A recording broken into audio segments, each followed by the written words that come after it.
The Science of Being Well by Wallace D. Wattles. Read by Randy Scott. Originally published in 1910. This presentation is made possible by the generous support of our members on Patreon and by subscribers like you. Thank you. Chapter 1. The Principle of Health. In the personal application of the science of being well, as in that of the science of getting rich, certain fundamental truths must be known in the beginning and accepted without question. Some of these truths we state here. The perfectly natural performance of function constitutes health, and the perfectly natural performance of function results from the natural action of the principle of life. There is a principle of life in the universe. It is the one living substance from which all things are made. This living substance permeates, penetrates, and fills the inner spaces of the universe. It is in and through all things, like a very refined and diffusible ether. All life comes from it. Its life is all the life there is. Man is a form of this living substance and has within him a principle of health. The word principle is used as meaning source. The principle of health in man, when in full constructive activity, causes all the voluntary functions of his life to be perfectly performed. It is the principle of health in man which really works all healing, no matter what system or remedy is employed. And this principle of health is brought into constructive activity by thinking in a certain way. I proceed now to prove this last statement. We all know what cures are wrought by all the different, and often opposite, methods employed in the various branches of the healing art. The allopath, who gives a strong dose of counterpoison, cures his patient, and the homeopath, who gives a diminutive dose of the poison most similar to that of the disease, also cures it. If allopathy ever cured any given disease, it is certain that homeopathy never cured that disease. And if homeopathy ever cured an ailment, allopathy could not possibly cure that ailment. The two systems are radically opposite in theory and practice, and yet both cure most diseases. And even the remedies used by physicians in any one school are not the same. Go with a case of indigestion to half a dozen doctors and compare their prescriptions. It is more than likely that none of the ingredients of any one of them will be in the others. Must we not conclude that their patients are healed by a principle of health within themselves and not by something in the varying remedies? Not only this, but we find the same ailments cured by the osteopath with manipulations of the spine, by the faith healer with prayer, by the food scientist with bills of fare, by the Christian scientist with a formulated creed statement, by the mental scientist with affirmation, and by the hygienists with differing plans of living. What conclusion can we come to in the face of all these facts, but that there is a principle of health which is the same in all people, and which really accomplishes all the cures, and that there is something in all the systems, which, under favorable conditions, arouses the principle of health to action? That is, medicines, manipulations, prayers, bills of fare, affirmation, and hygienic practices cure whenever they cause the principle of health to become active, and fail whenever they do not cause it to become active. Does not all this indicate that the results depend upon the way the patient thinks about the remedy, rather than upon the ingredients in the prescription? There is an old story which furnishes so good an illustration on this point that I will give it here. It is said that in the Middle Ages, the bones of a saint, kept in one of the monasteries, were working miracles of healing. On certain days, a great crowd of the afflicted gathered to touch the relics, and all who did so were healed. On the eve of one of these occasions, some sacrilegious rascal gained access to the case in which the wonder-working relics were kept, and stole the bones, and in the morning, with the usual crowd of sufferers waiting at the gates, the fathers found themselves shorn of the source of the miracle-working power. They resolved to keep the matter quiet, hoping that by doing so they might find the thief and recover their treasures. And hastening to the cellar of the covenant, they dug up the bones of a murderer who had been buried there many years before. These they placed in the case, intending to make some plausible excuse for the failure of the saint to perform his usual miracles on that day, and then they let in the waiting assemblage of the sick and infirm. To the intense astonishment of those in the secret, the bones of the malefactor proved as efficacious as those of the saint, and the healing went on as before. One of the fathers is said to have left a history of the occurrence, in which he confessed that, in his judgment, the healing power had been in the people themselves all the time, and never in the bones at all. Whether the story is true or not, the conclusion applies to all the cures wrought by all the systems. The power that heals is in the patient himself, and whether it shall become active or not does not depend upon the physical or mental means used, but upon the way the patient thinks about these means. There is a universal principle of life, as Jesus taught, a great spiritual healing power, and there is a principle of health in man which is related to this healing power. This is dormant or active, according to the way a man thinks. He can always quicken it into activity by thinking in a certain way. Your getting well does not depend upon the adoption of some system or the finding of some remedy. People with your identical ailments have been healed by all systems and all remedies. It does not depend upon climate. Some people are well and others are sick in all climates. It does not depend upon avocation, unless in case of those who work under poisonous conditions. People are well in all trades and professions. Your getting well depends upon your beginning to think and act in a certain way. The way a man thinks about things is determined by what he believes about them. His thoughts are determined by his faith, and the results depend upon his making a personal application of his faith. If a man has faith in the efficacy of a medicine, and is able to apply that faith to himself, that medicine will certainly cause him to be cured. But through his faith be great, he will not be cured unless he applies it to himself. Many sick people have faith for others, but none for themselves. So if he has faith in a system of diet, and can personally apply that faith, it will cure him.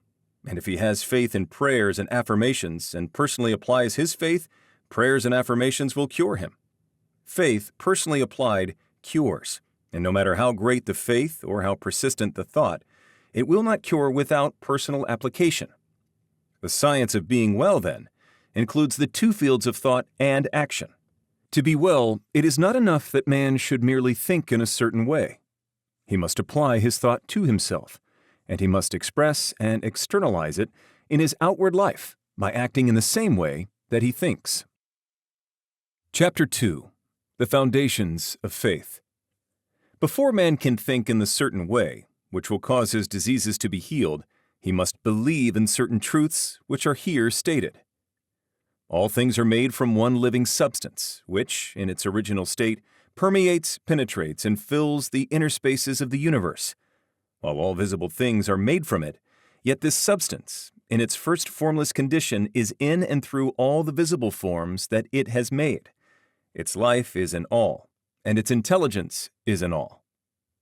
This substance creates by thought, and its method is by taking the form of that which it thinks about. The thought of a form held by this substance causes it to assume that form. The thought of a motion causes it to institute that motion. Forms are created by this substance in moving itself into certain attitudes or positions. When original substance wishes to create a given form, it thinks of the motions which will produce that form. When it wishes to create a world, it thinks of the motions, perhaps extending through ages, which will result in its coming into the attitude and form of the world. And these motions are made. When it wishes to create an oak tree, it thinks of the sequences of movement, perhaps extending through ages, which will result in the form of an oak tree. And these motions are made. The particular sequences of motion by which differing forms should be produced were established in the beginning.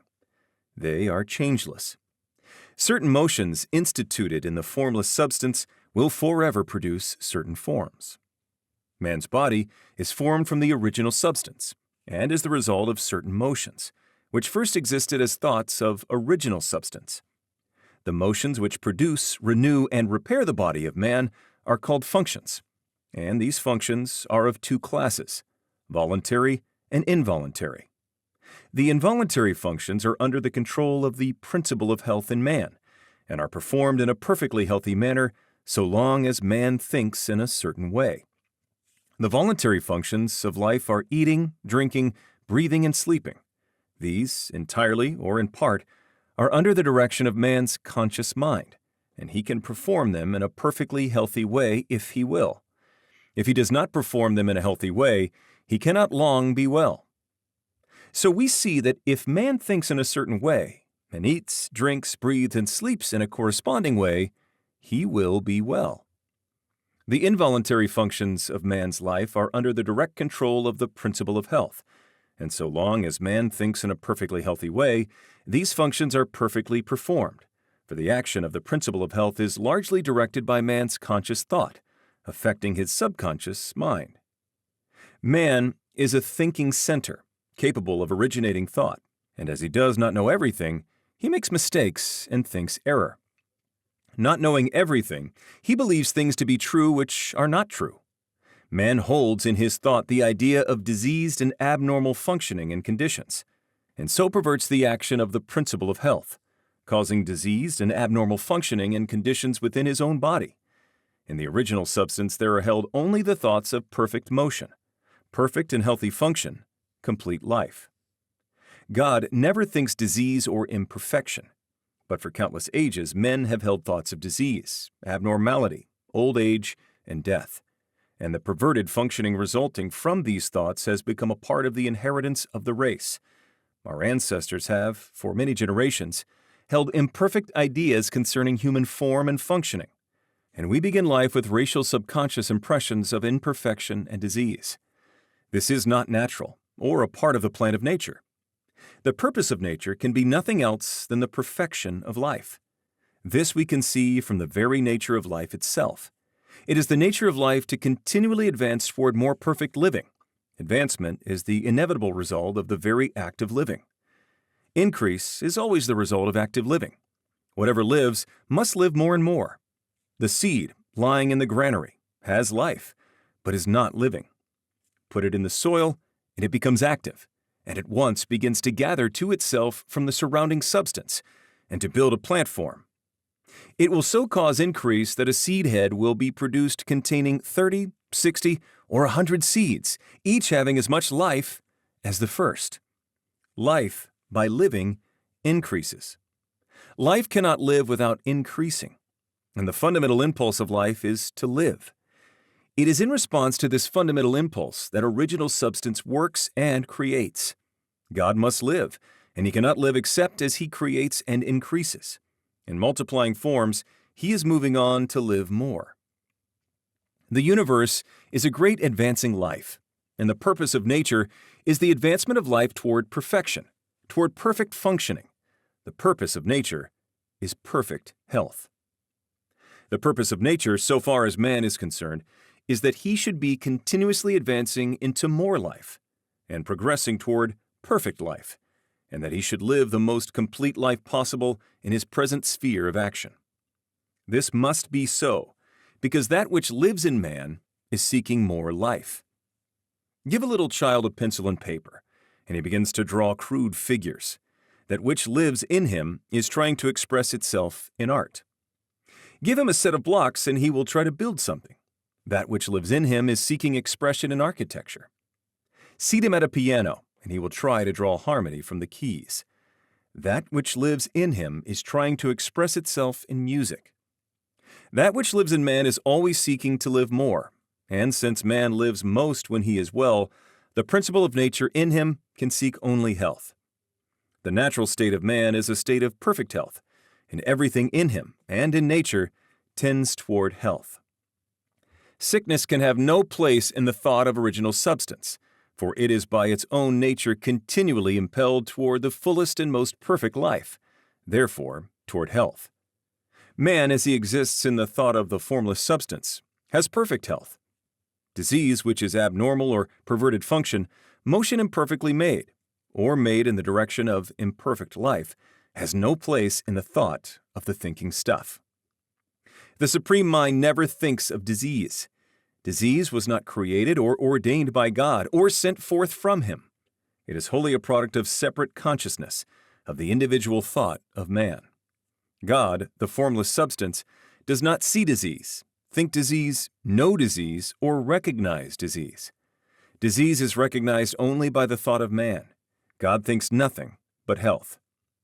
From all the foregoing, we see that health is a fact or truth in the original substance from which we are all formed, and that disease is imperfect functioning, resulting from the imperfect thoughts of men, past and present.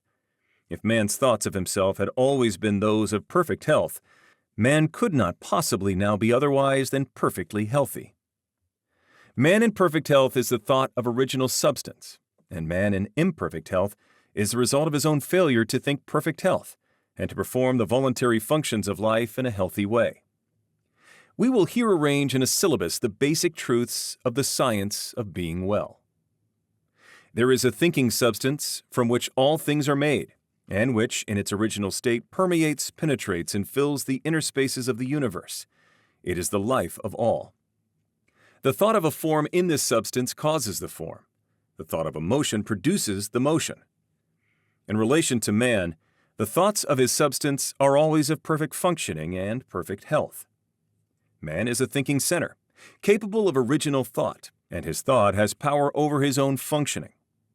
By thinking imperfect thoughts, he has caused imperfect and perverted functioning, and by performing the voluntary functions of life in a perverted manner, he has assisted in causing disease. If man will think only thoughts of perfect health, he can cause within himself the functioning of perfect health. All the power of life will be exerted to assist him. But this healthy functioning will not continue unless man performs the external or voluntary functions of living in a healthy manner. Man's first step must be to learn how to think perfect health, and his second step, to learn how to eat, drink, breathe, and sleep in a perfectly healthy way. If man takes these two steps, he will certainly become well and remain so. Chapter 3. Life and its Organisms. The human body is the abiding place of an energy which renews it when worn, which eliminates waste or poisonous matter, and which repairs the body when broken or injured.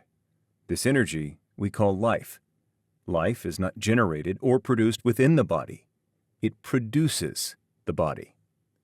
The seed which has been kept in the storehouse for years will grow when planted in the soil. It will produce a plant.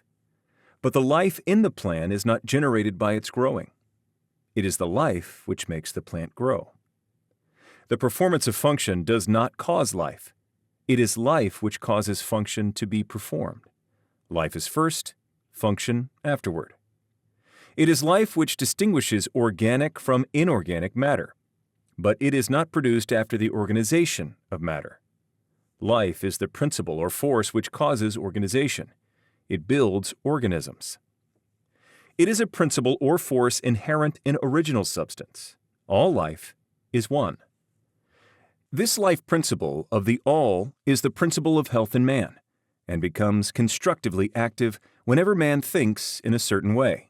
Whoever, therefore, thinks in this certain way will surely have perfect health if his external functioning is in conformity with his thought. But the external functioning must conform to the thought. Man cannot hope to be well by thinking health if he eats, drinks, breathes, and sleeps like a sick man. The universal life principle, then, is the principle of health in man. It is one with original substance. There is one original substance from which all things are made.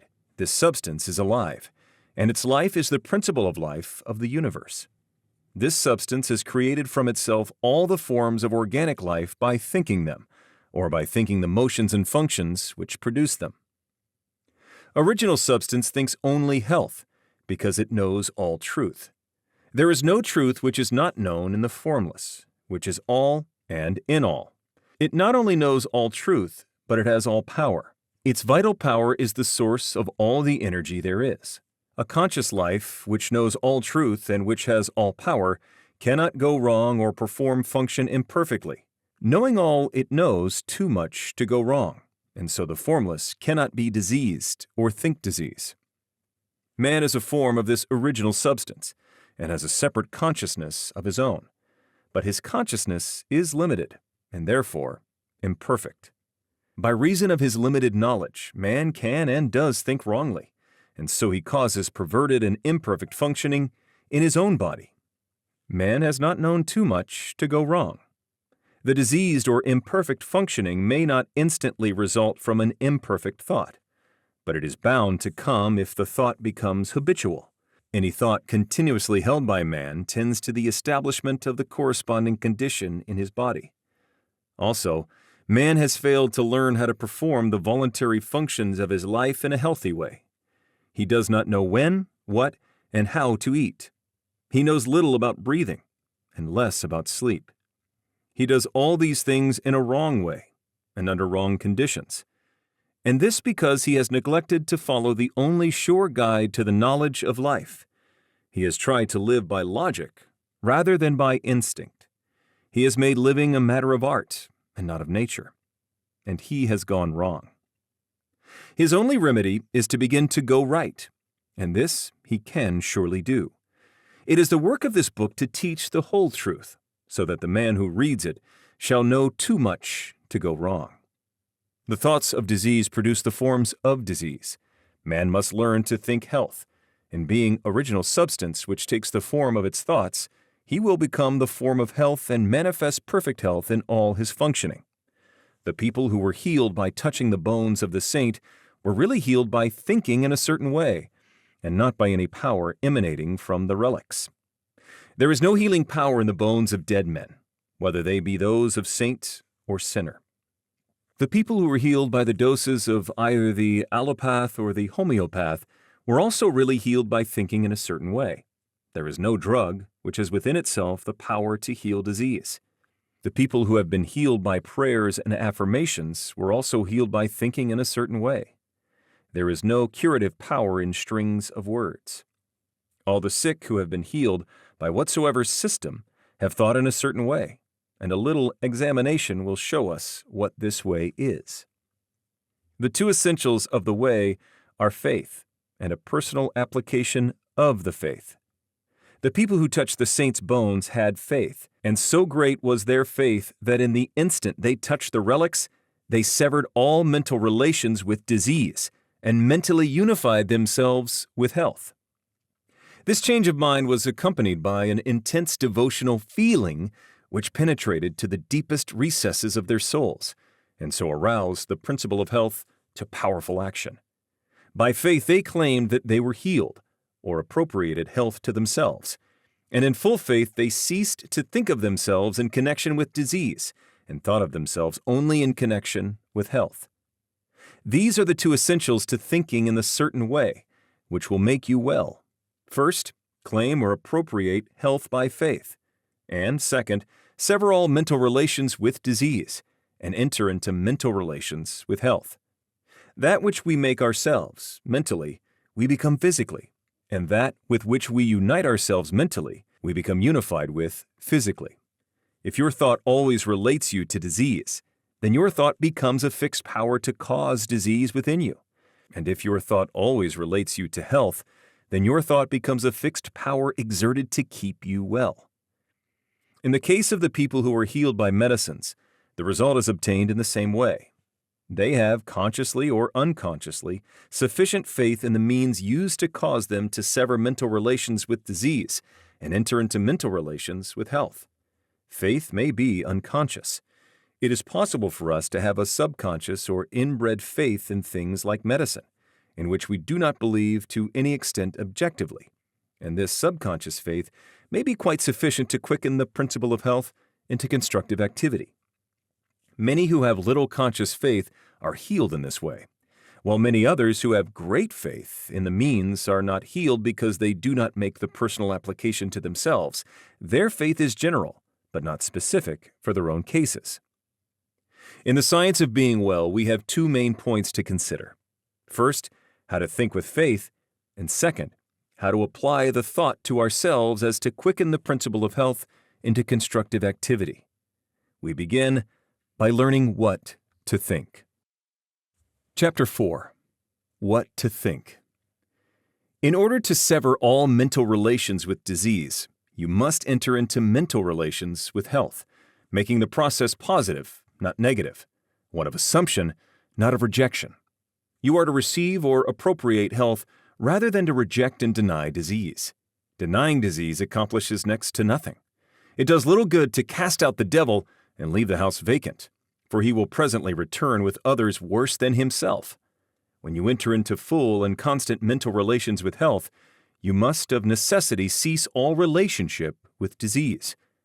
The first step in the science of being well is, then, to enter into complete thought connection with health. The best way to do this is to form a mental image or picture of yourself as being well, imagining a perfectly strong and healthy body, and to spend sufficient time in contemplating this image to make it your habitual thought of yourself. This is not so easy as it sounds. It necessitates the taking of considerable time for meditation, and not all persons have the imaging faculty well enough developed to form a distinct mental picture of themselves in a perfect or idealized body. It is much easier, as in The Science of Getting Rich, to form a mental image of the things one wants to have. For we have seen these things, or their counterparts, and know how they look. We can picture them very easily from memory. But we have never seen ourselves in a perfect body, and a clear mental image is hard to form. It is not necessary or essential, however, to have a clear mental image of yourself as you wish to be. It is only essential to form a conception of perfect health and to relate yourself to it. This conception of health is not a mental picture of a particular thing. It is an understanding of health and carries with it the idea of perfect functioning in every part and organ. You may try to picture yourself as perfect in physique. That helps, and you must think of yourself as doing everything in the manner of a perfectly strong and healthy person. You can picture yourself as walking down the street with an erect body and a vigorous stride. You can picture yourself as doing your day's work easily and with surplus vigor, never tired or weak. You can picture in your mind how all things would be done by a person full of health and power, and you can make yourself the central figure in that picture, doing things in just that way.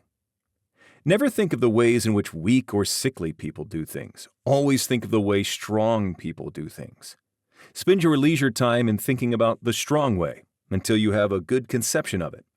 And always think of yourself in connection with the strong way of doing things. That is what I mean by having a conception of health. In order to establish perfect functioning in every part, man does not have to study anatomy or physiology so that he can form a mental image of each separate organ and address himself to it. He does not have to treat his liver, his kidneys, his stomach, or his heart. There is one principle of health in man, which has control over all the involuntary functions of his life, and the thought of perfect health impressed upon this principle will reach each part and organ. Man's liver is not controlled by a liver principle, his stomach by a digestive principle, and so on. The principle of health is one. The less you go into the detailed study of physiology, the better for you. Our knowledge of this science is very imperfect and leads to imperfect thought. Imperfect thought causes imperfect functioning, which is disease. Let me illustrate. Until quite recently, physiology fixed 10 days as the extreme limit of man's endurance without food. It was considered that only in exceptional cases could he survive a longer fast. So the impression became universally disseminated that one who was deprived of food must die in from 5 to 10 days, and numbers of people, when cut off from food by shipwreck, accident, or famine, did die within this period. But the performances of Dr. Tanner, the 40-day faster, and the writings of Dr. Dewey and others on the fasting cure, together with the experiments of numberless people who have fasted from 40 to 60 days, have shown that man's ability to live without food is vastly greater than had been supposed. Any person, properly educated, can fast from 20 to 40 days with little loss in weight, and often with no apparent loss of strength at all. The people who starved to death in 10 days or less did so because they believed that death was inevitable. An erroneous physiology had given them a wrong thought about themselves. When a man is deprived of food, he will die in from 10 to 50 days, according to the way he has been taught, or in other words, according to the way he thinks about it. So you can see that an erroneous physiology can work very mischievous results. No science of being well can be founded on current physiology. It is not sufficiently exact in its knowledge. With all its pretensions, comparatively little is really known as to the interior workings and processes of the body. It is not known just how food is digested. It is not known just what part food plays, if any, in the generation of force. It is not known exactly what the liver, spleen, and pancreas are for, or what part their secretions play in the chemistry of assimilation. On all these and most other points we theorize, but we do not really know. When man begins to study physiology, he enters the domain of theory and disputation. He comes from among conflicting opinions, and he is bound to form mistaken ideas concerning himself. These mistaken ideas lead to the thinking of wrong thoughts, and this leads to perverted functioning and disease. All that the most perfect knowledge of physiology could do for man would be to enable him to think only thoughts of perfect health, and to eat, drink, breathe, and sleep in a perfectly healthy way. And this, as we shall show, he can do without studying physiology at all. This, for the most part, is true of all hygiene. There are certain fundamental propositions which we should know, and these will be explained in later chapters. But aside from these propositions, ignore physiology and hygiene.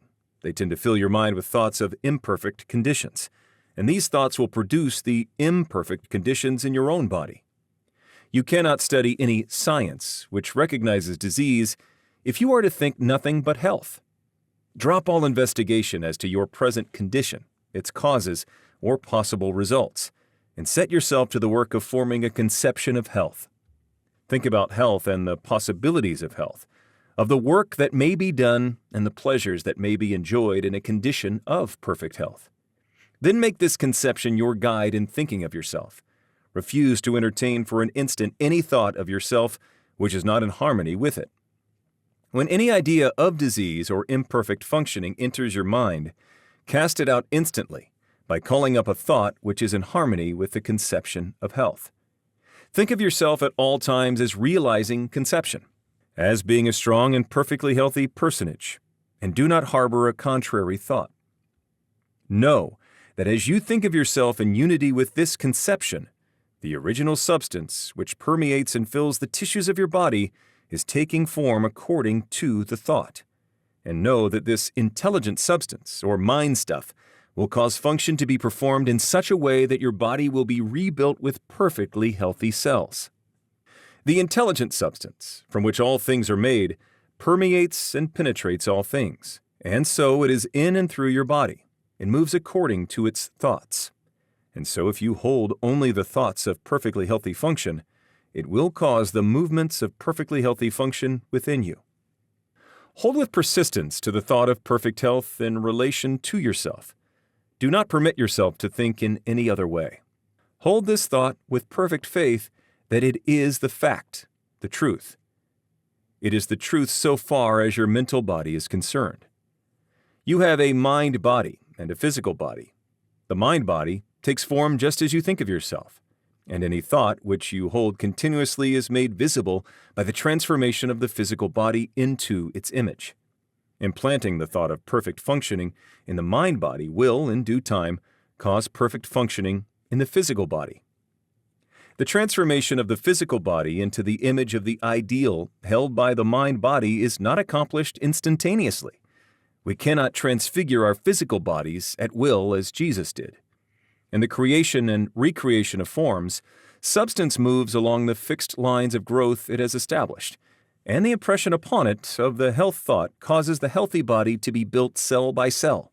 Holding only thoughts of perfect health will ultimately cause perfect functioning, and perfect functioning will in due time produce a perfectly healthy body. It may be as well to condense this chapter into a syllabus.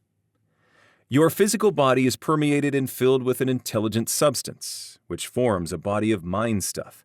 This mind stuff controls the functioning of your physical body. A thought of disease or of imperfect function impressed upon the mind stuff causes disease or imperfect functioning in the physical body. If you are diseased, it is because wrong thoughts have made impressions on this mind stuff. These may have been either your own thoughts or those of your parents. We begin life with many subconscious impressions, both right and wrong. But the natural tendency of all mind is toward health, and if no thoughts are held in the conscious mind, save those of health, all internal functioning will come to be performed by a perfectly healthy manner. The power of nature within you is sufficient to overcome all hereditary impressions, and if you will learn to control your thoughts so that you shall think only those of health, and if you will perform the voluntary functions of life in a perfectly healthy way, you can certainly be well. Chapter 5. Faith. The principle of health is moved by faith. Nothing else can call it into action, and only faith can enable you to relate yourself to health and sever your relation with disease in your thoughts. You will continue to think of disease unless you have faith in health. If you do not have faith, you will doubt. If you doubt, you will fear, and if you fear, you will relate yourself in mind to that which you fear.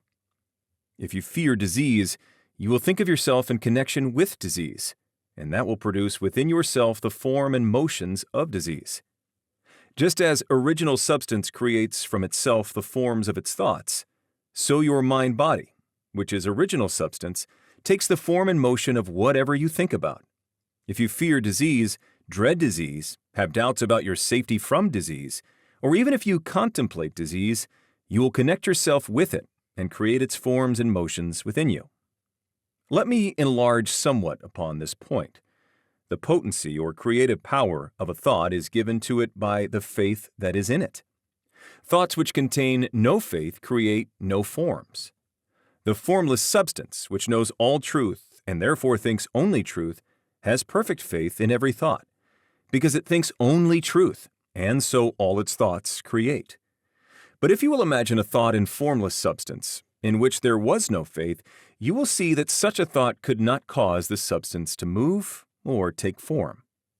Keep in mind the fact that only those thoughts which are conceived in faith have creative energy. Only those thoughts which have faith with them are able to change function, or to quicken the principle of health into activity. If you do not have faith in health, you will certainly have faith in disease. If you do not have faith in health, it will do you no good to think about health, for your thoughts will have no potency and will cause no change for the better in your conditions.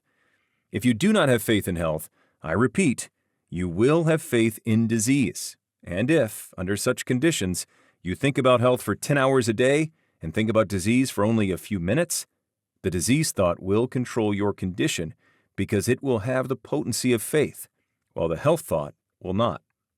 Your mind-body will take on the form and motions of disease and retain them, because your health thought will not have sufficient dynamic force to change form or motion. In order to practice the science of being well, you must have complete faith in health. Faith begins in belief, and we now come to the question, what must you believe in order to have faith in health?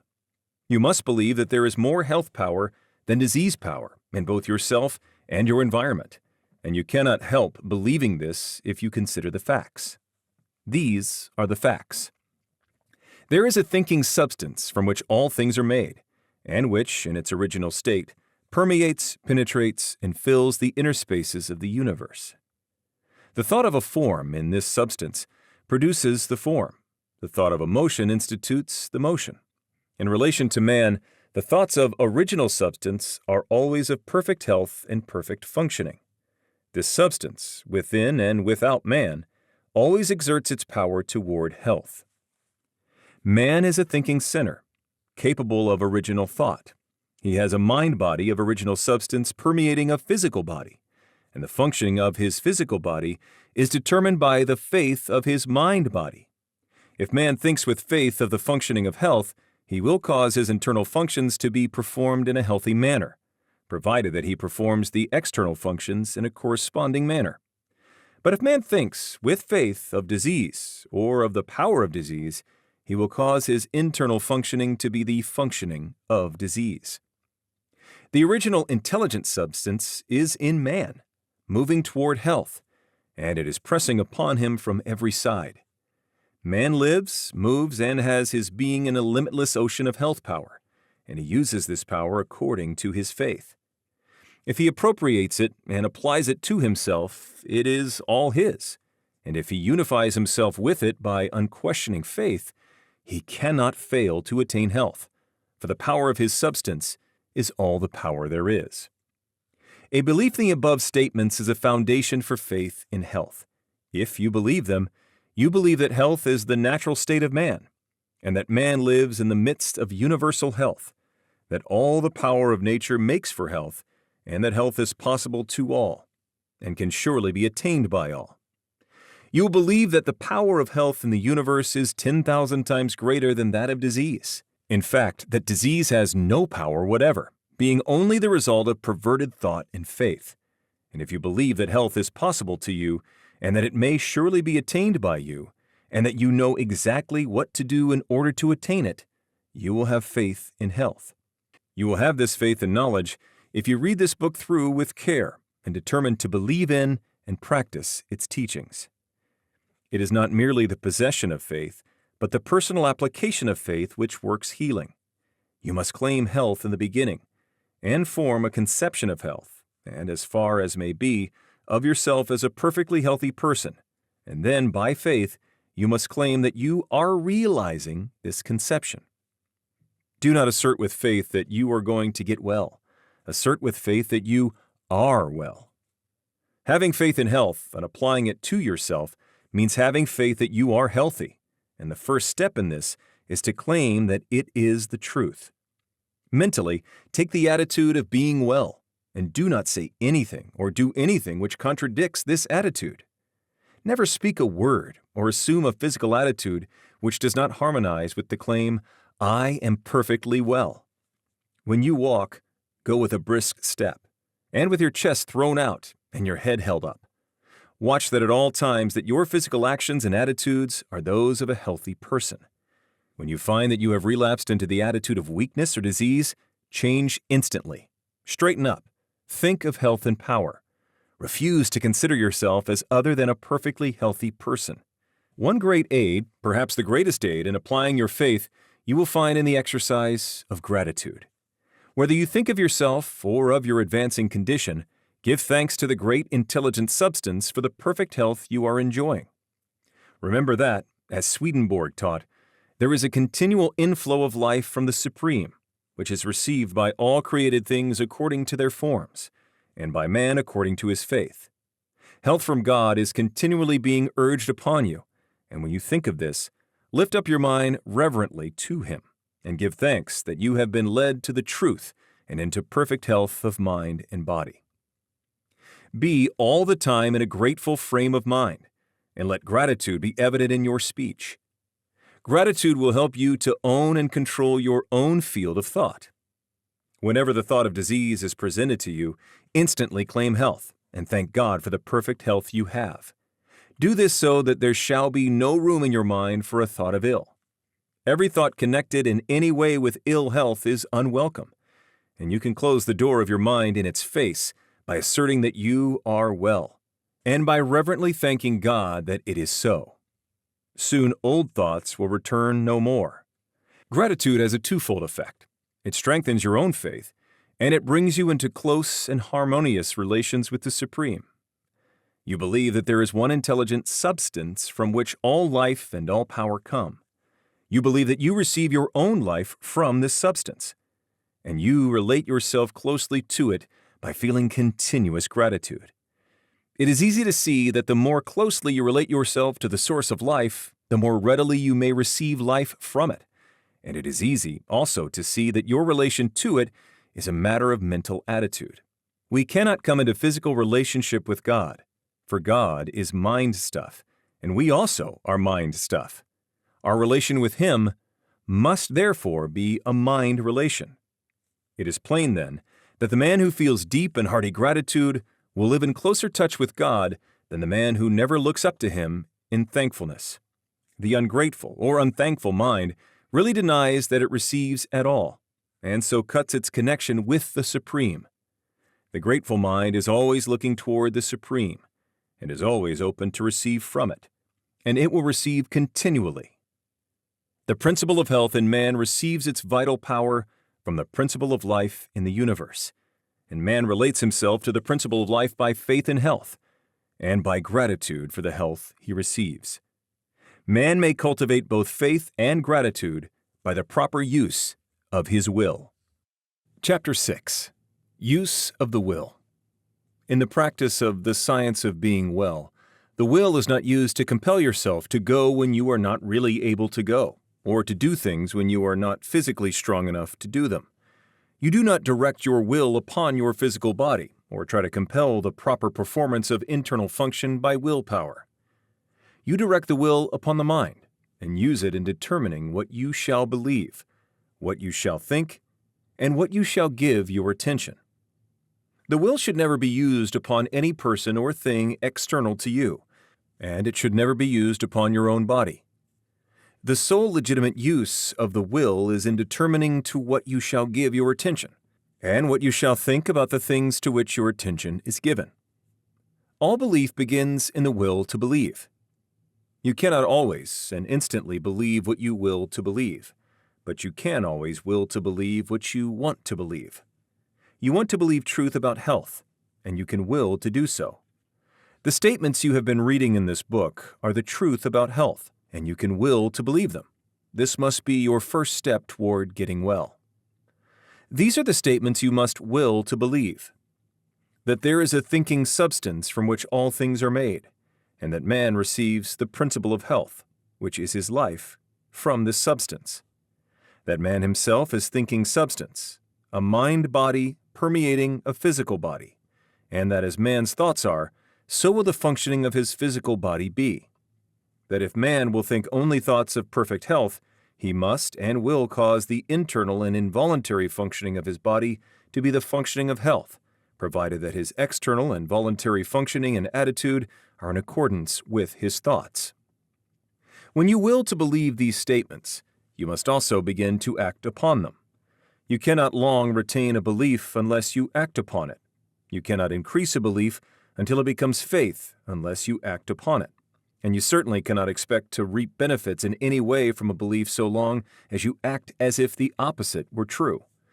You cannot long have faith in health if you continue to act like a sick person. If you continue to act like a sick person, you cannot help continuing to think of yourself as a sick person. And if you continue to think of yourself as a sick person, you will continue to be a sick person. The first step toward acting externally like a well person is to begin to act internally like a well person. Form your conception of perfect health, and get into the way of thinking about perfect health until it begins to have a definite meaning to you. Picture yourself as doing the things a strong and healthy person would do, and have faith that you can and will do those things in that way. Continue this until you have a vivid conception of health and what it means to you. When I speak in this book of a conception of health, I mean a conception that carries with it the idea of the way a healthy person looks and does things. Think of yourself in connection with health until you form a conception of how you would live, appear, act, and do things as a perfectly healthy person. Think about yourself in connection with health until you conceive of yourself, in imagination, as always doing everything in the manner of a well person, until the thought of health conveys the idea of what health means to you. As I have said in a former chapter, you may not be able to form a clear mental image of yourself in perfect health, but you can form a conception of yourself as acting like a healthy person. Form this conception, and then think only thoughts of perfect health in relation to yourself, and, so far as may be possible, in relation to others. When a thought of sickness or disease is presented to you, reject it. Do not let it get into your mind. Do not entertain or consider it at all. Meet it by thinking health, by thinking that you are well, and by being sincerely grateful for the health you are receiving. Whenever suggestions of disease are coming thick and fast upon you, and you are in a tight place, fall back upon the exercise of gratitude. Connect yourself with the Supreme. Give thanks to God for the perfect health He gives you, and you will soon find yourself able to control your thoughts and to think what you want to think. In times of doubt, trial, and temptation, the exercise of gratitude is always a sheet anchor which will prevent you from being swept away. Remember that the great essential thing is to sever all mental relations with disease and to enter into full mental relationship with health. This is the key to all mental healing. It is the whole thing. Here we see the secret of the great success of Christian Science. More than any other formulated system of practice, it insists that its converts shall sever relations with disease and relate themselves fully with health. The healing power of Christian Science is not in its theological formula, nor in its denial of matter, but in the fact that it induces the sick to ignore disease as an unreal thing and accept health by faith as a reality.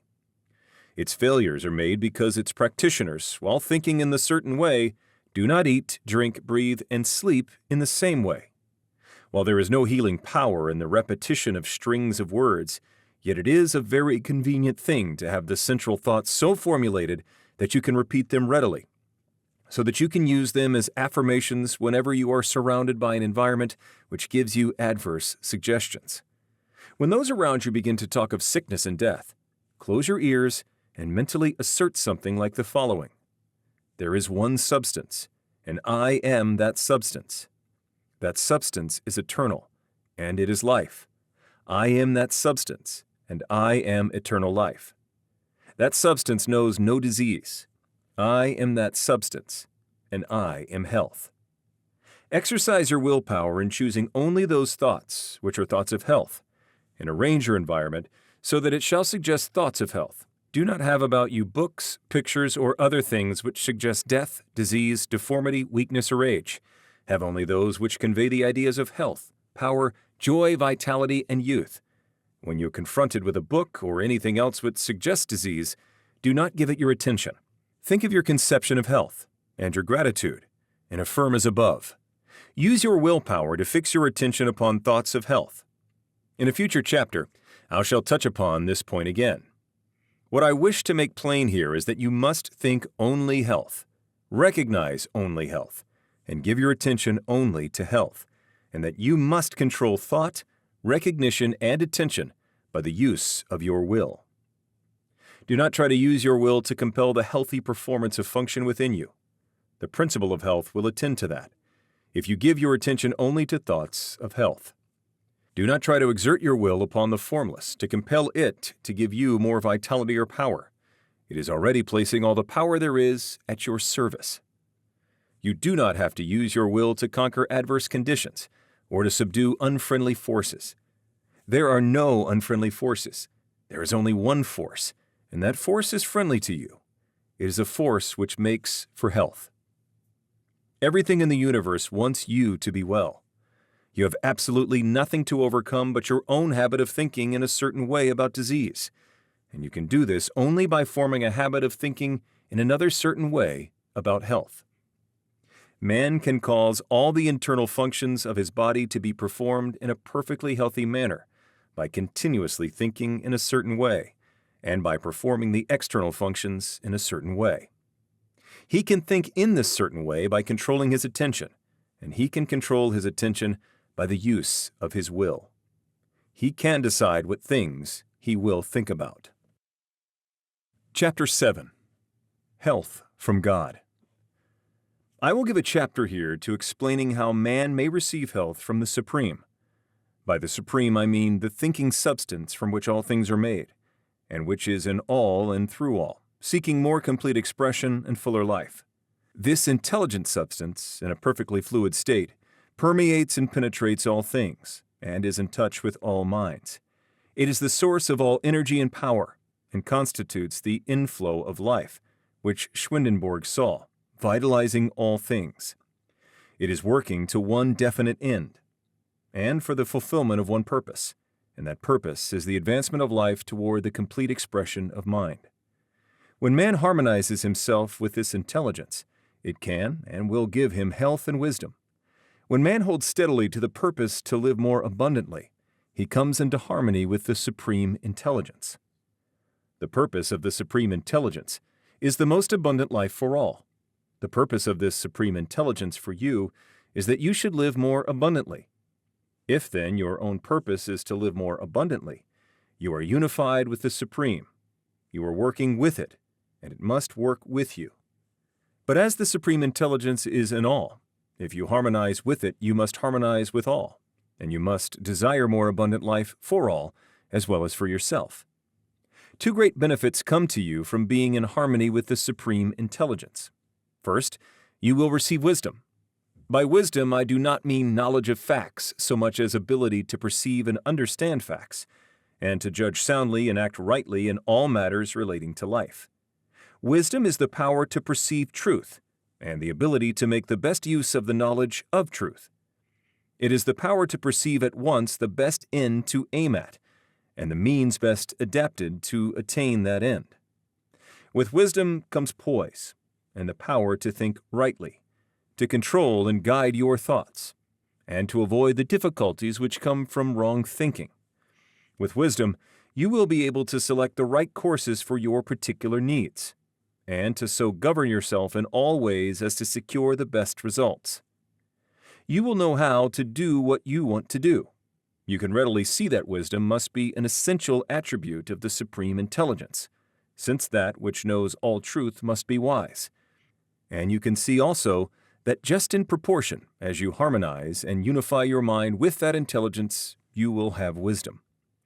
But I repeat that since this intelligence is all, and in all, you can enter into its wisdom only by harmonizing with all.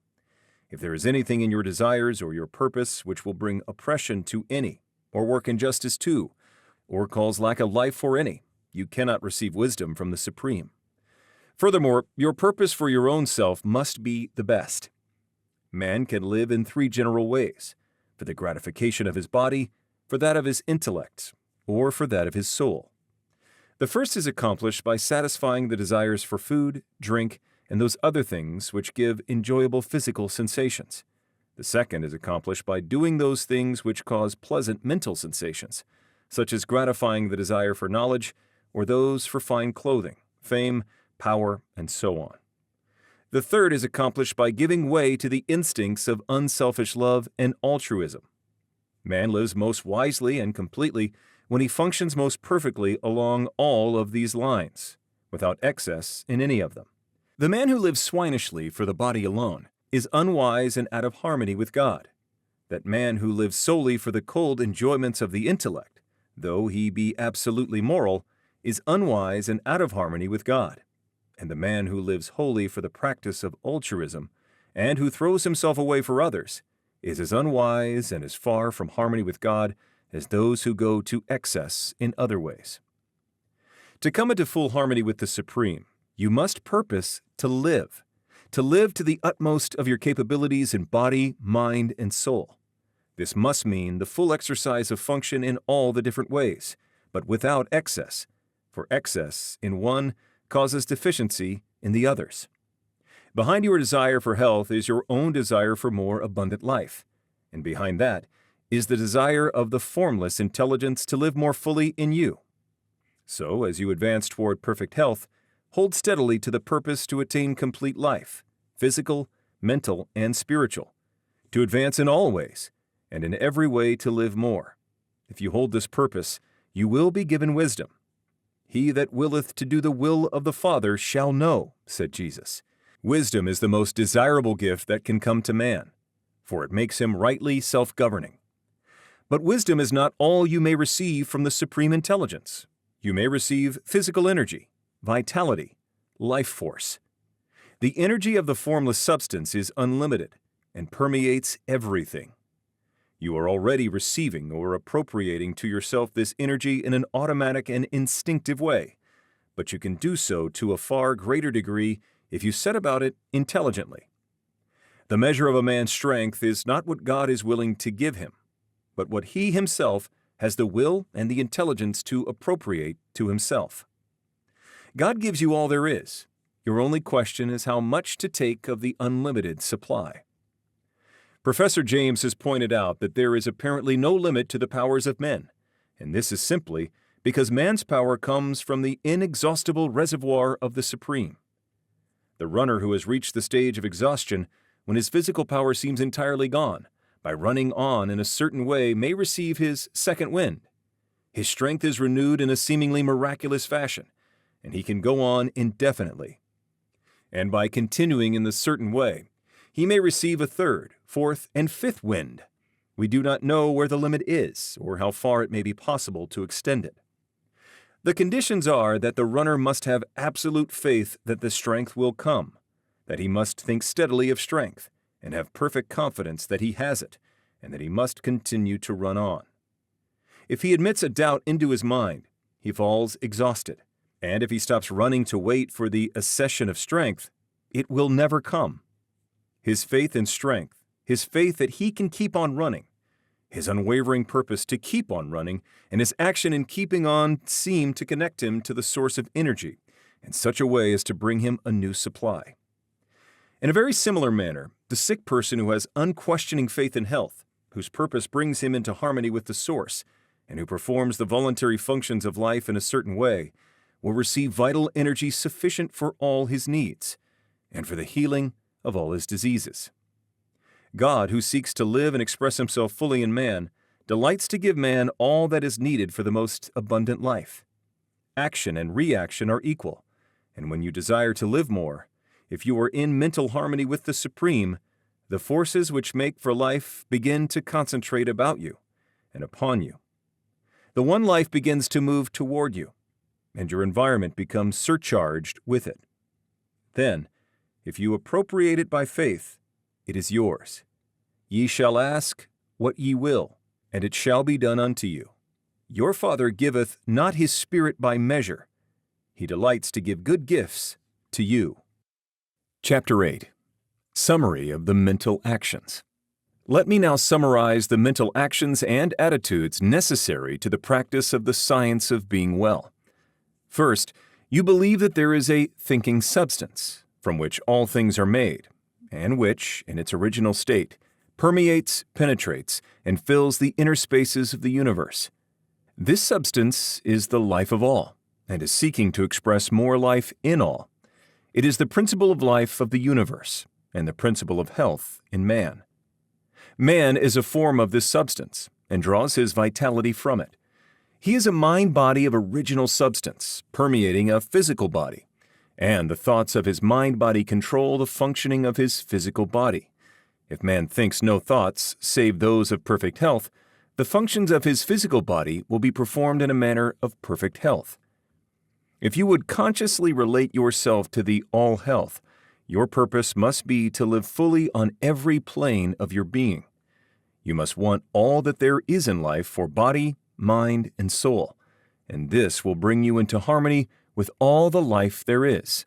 The person who is in conscious and intelligent harmony with all will receive a continuous inflow of vital power from the Supreme Life, and this inflow is prevented by angry, selfish, or antagonistic mental attitudes. If you are against any part, you have severed relations with all. You will receive life, but only instinctively and automatically, not intelligently and purposefully. You can see that if you are mentally antagonistic to any part, you cannot be in complete harmony with the whole. Therefore, as Jesus directed, be reconciled to everybody and everything before you offer worship.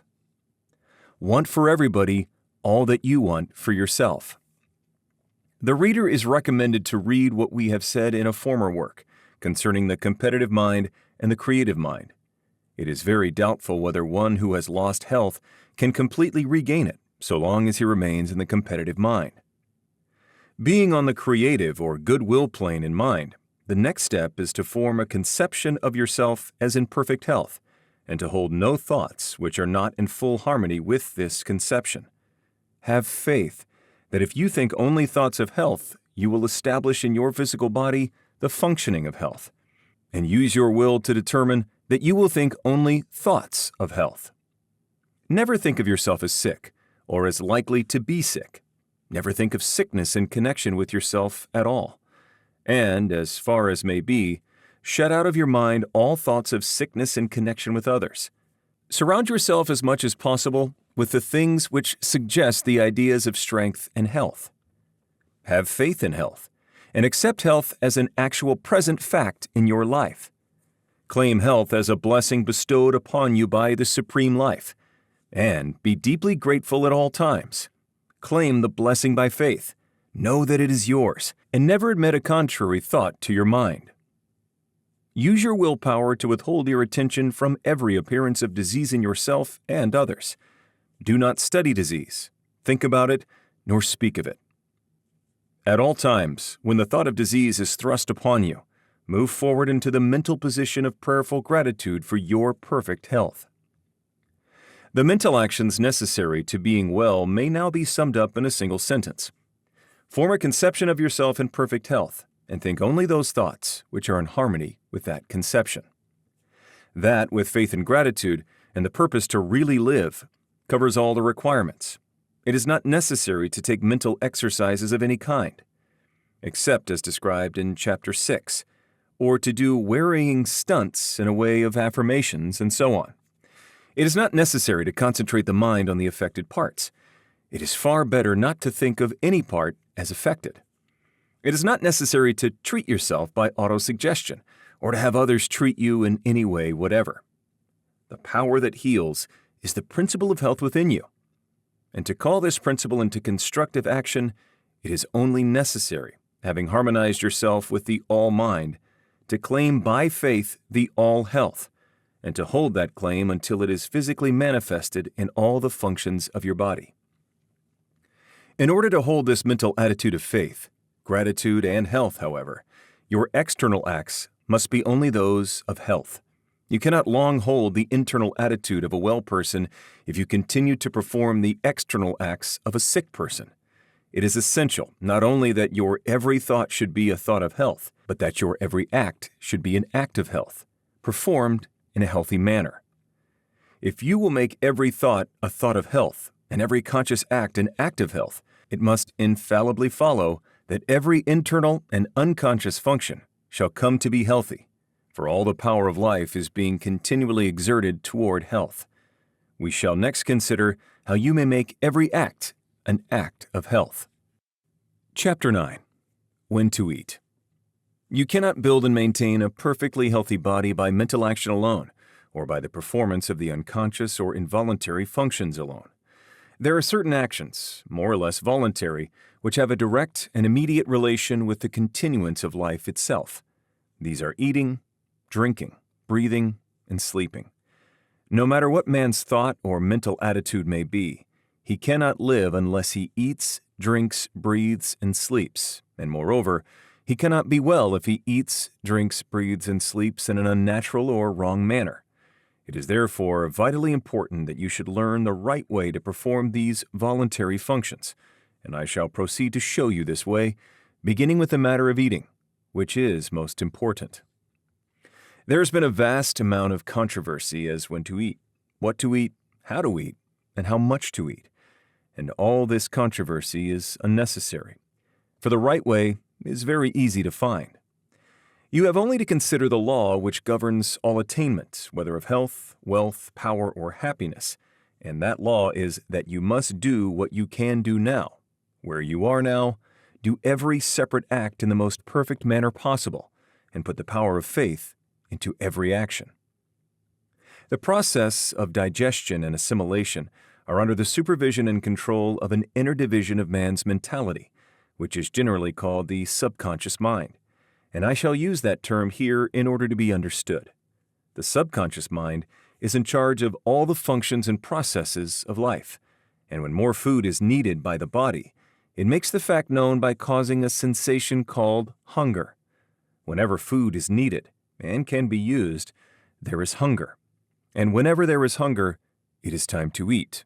When there is no hunger, it is unnatural and wrong to eat, no matter how great may appear to be the need for food. Even if you are in a condition of apparent starvation, with great emaciation, there is no hunger, you may know that food cannot be used, and it will be unnatural and wrong for you to eat.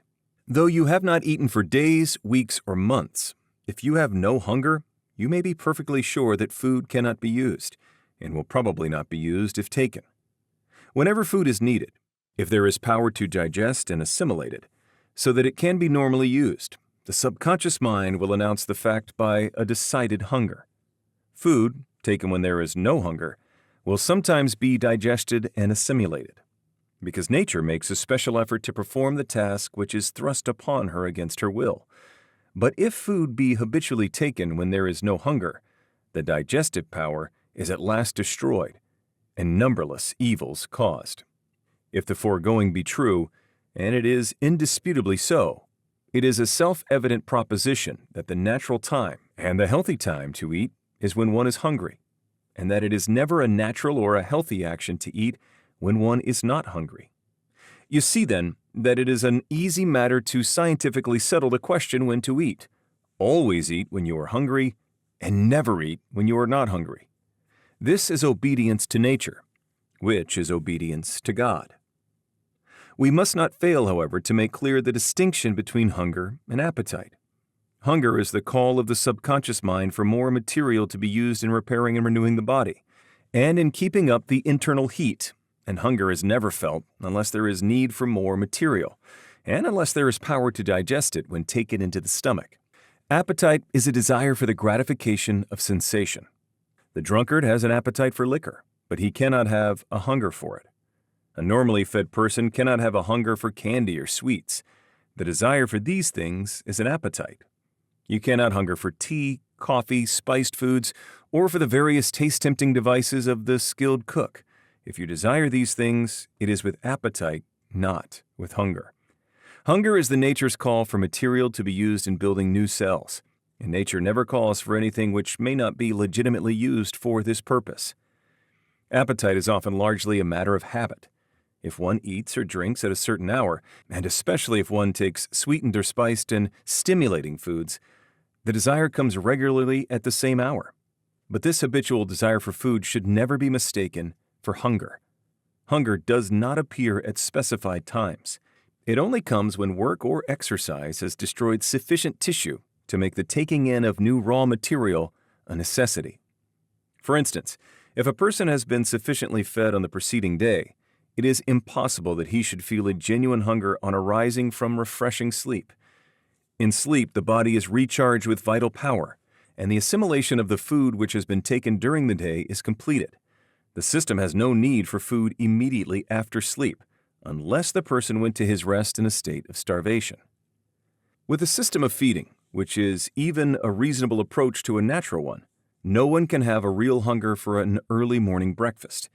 There is no such thing possible as a normal or genuine hunger immediately after arising from sound sleep. The early morning breakfast is always taken to gratify appetite, never to satisfy hunger. No matter who you are or what your condition is, no matter how hard you work or how much you are exposed, unless you go to your bed starved, you cannot arise from your bed hungry. Hunger is not caused by sleep, but by work. And it does not matter who you are or what your condition, or how hard or easy your work. The so-called no breakfast plan is the right plan for you. It is the right plan for everybody, because it is based on the universal law that hunger never comes until it is earned. I am aware that a protest against this will come from the large number of people who enjoy their breakfasts, whose breakfast is their best meal, who believe that their work is so hard that they cannot get through the forenoon on an empty stomach, and so on. But all their arguments fall down before the facts. They enjoy their breakfast as the toper enjoys his morning dram, because it gratifies a habitual habit and not because it supplies a natural want. It is their best meal for the same reason that his morning dram is the toper's best drink, and they can get along without it, because millions of people, of every trade and profession, do get along without it, and are vastly better for doing so. If you are to live according to the science of being well, you must never eat until you have an earned hunger. But if I do not eat on arising in the morning, when shall I take my first meal? In 99 cases out of 100, 12 o'clock noon is early enough, and it is generally the most convenient time. If you are doing heavy work, you will get by noon a hunger sufficient to justify a good-sized meal, and if your work is light, you will probably still have hunger enough for a moderate meal. The best general rule or law that can be laid down is that you should eat your first meal of the day at noon, if you are hungry, and if you are not hungry, wait until you become so. And when shall I eat my second meal? Not at all, unless you are hungry for it, and that with a genuine earned hunger. If you do get hungry for a second meal, eat at the most convenient time, but do not eat until you have a really earned hunger. From the foregoing, however, you can easily see that the science of being well readily answers the question, when and how often shall I eat? The answer is, eat when you have an earned hunger, and never eat at any other time. Chapter 10. What to Eat. The current sciences of medicine and hygiene have made no progress toward answering the question, what shall I eat? The contests between the vegetarians and the meat eaters, the cooked food advocates, raw food advocates, and various other schools of theorists seem to be interminable, and from the mountains of evidence and argument piled up for and against each special theory, It is plain that if we depend on these scientists, we shall never know what is the natural food of man. Turning away from the whole controversy, then, we will ask the question of nature herself, and we shall find that she has not left us without an answer. Most of the errors of dietary scientists grow out of a false premise as to the natural state of man.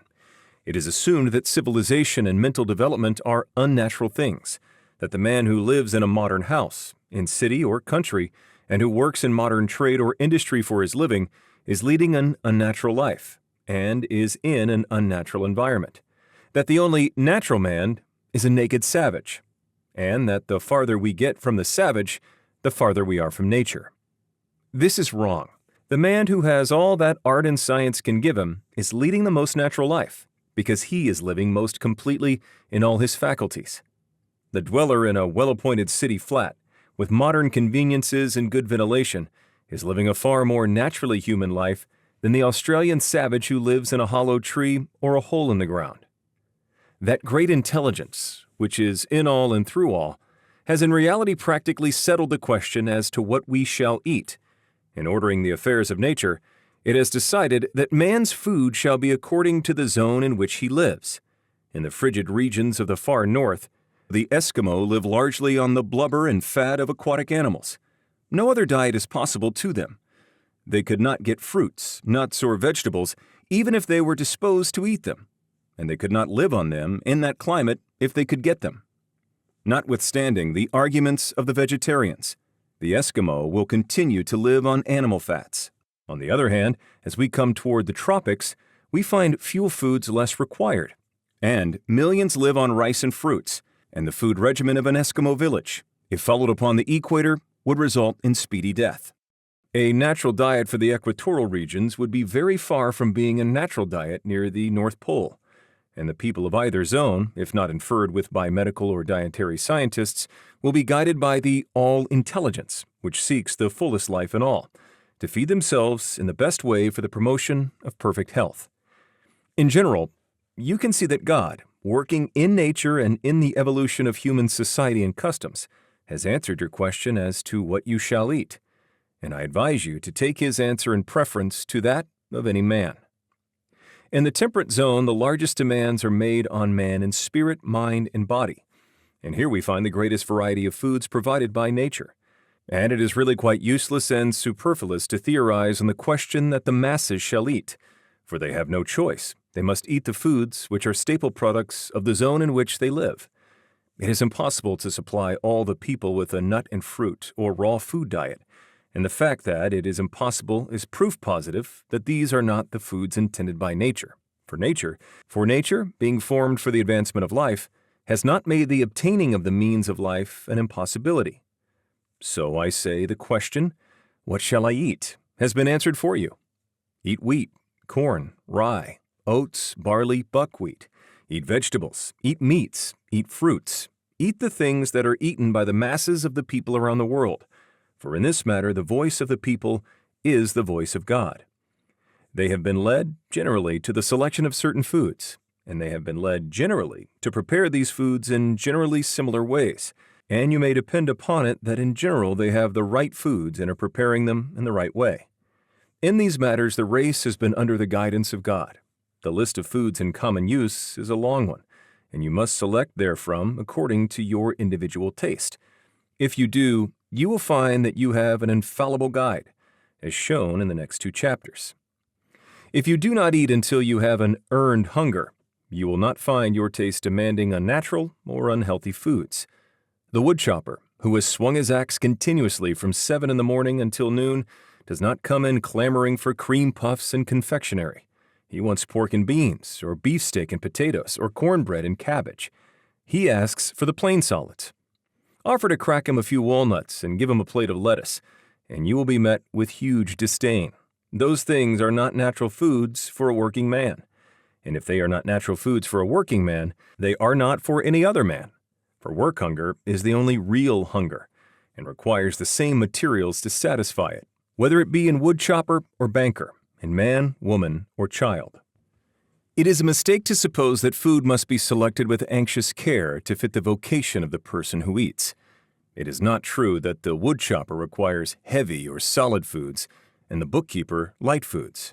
If you are a bookkeeper or other brain worker and do not eat until you have an earned hunger, you will want exactly the same foods that the woodchopper wants. Your body is made of exactly the same elements as that of the woodchopper and requires the same materials for cell building. Why then feed him on ham and eggs and cornbread and you on crackers and toast? True, most of his waste is of muscle, while most of yours is of brain and nerve tissue. But it is also true that the woodchopper's diet contains all the requisites for brain and nerve building in far better proportions than they are found in most light foods. The world's best brain work has been done on the fare of the working people. The world's greatest thinkers have invariably lived on the plain solid foods common among the masses. Let the bookkeeper wait until he has an earned hunger before he eats, and then, if he wants ham, eggs, and cornbread, by all means let him eat them. But let him remember that he does not need 1/20th of the amount necessary for the woodchopper. It is not eating hearty foods which gives the brain worker indigestion. It is eating as much as would be needed by a muscle worker. Indigestion is never caused by eating to satisfy hunger. It is always caused by eating to gratify appetite.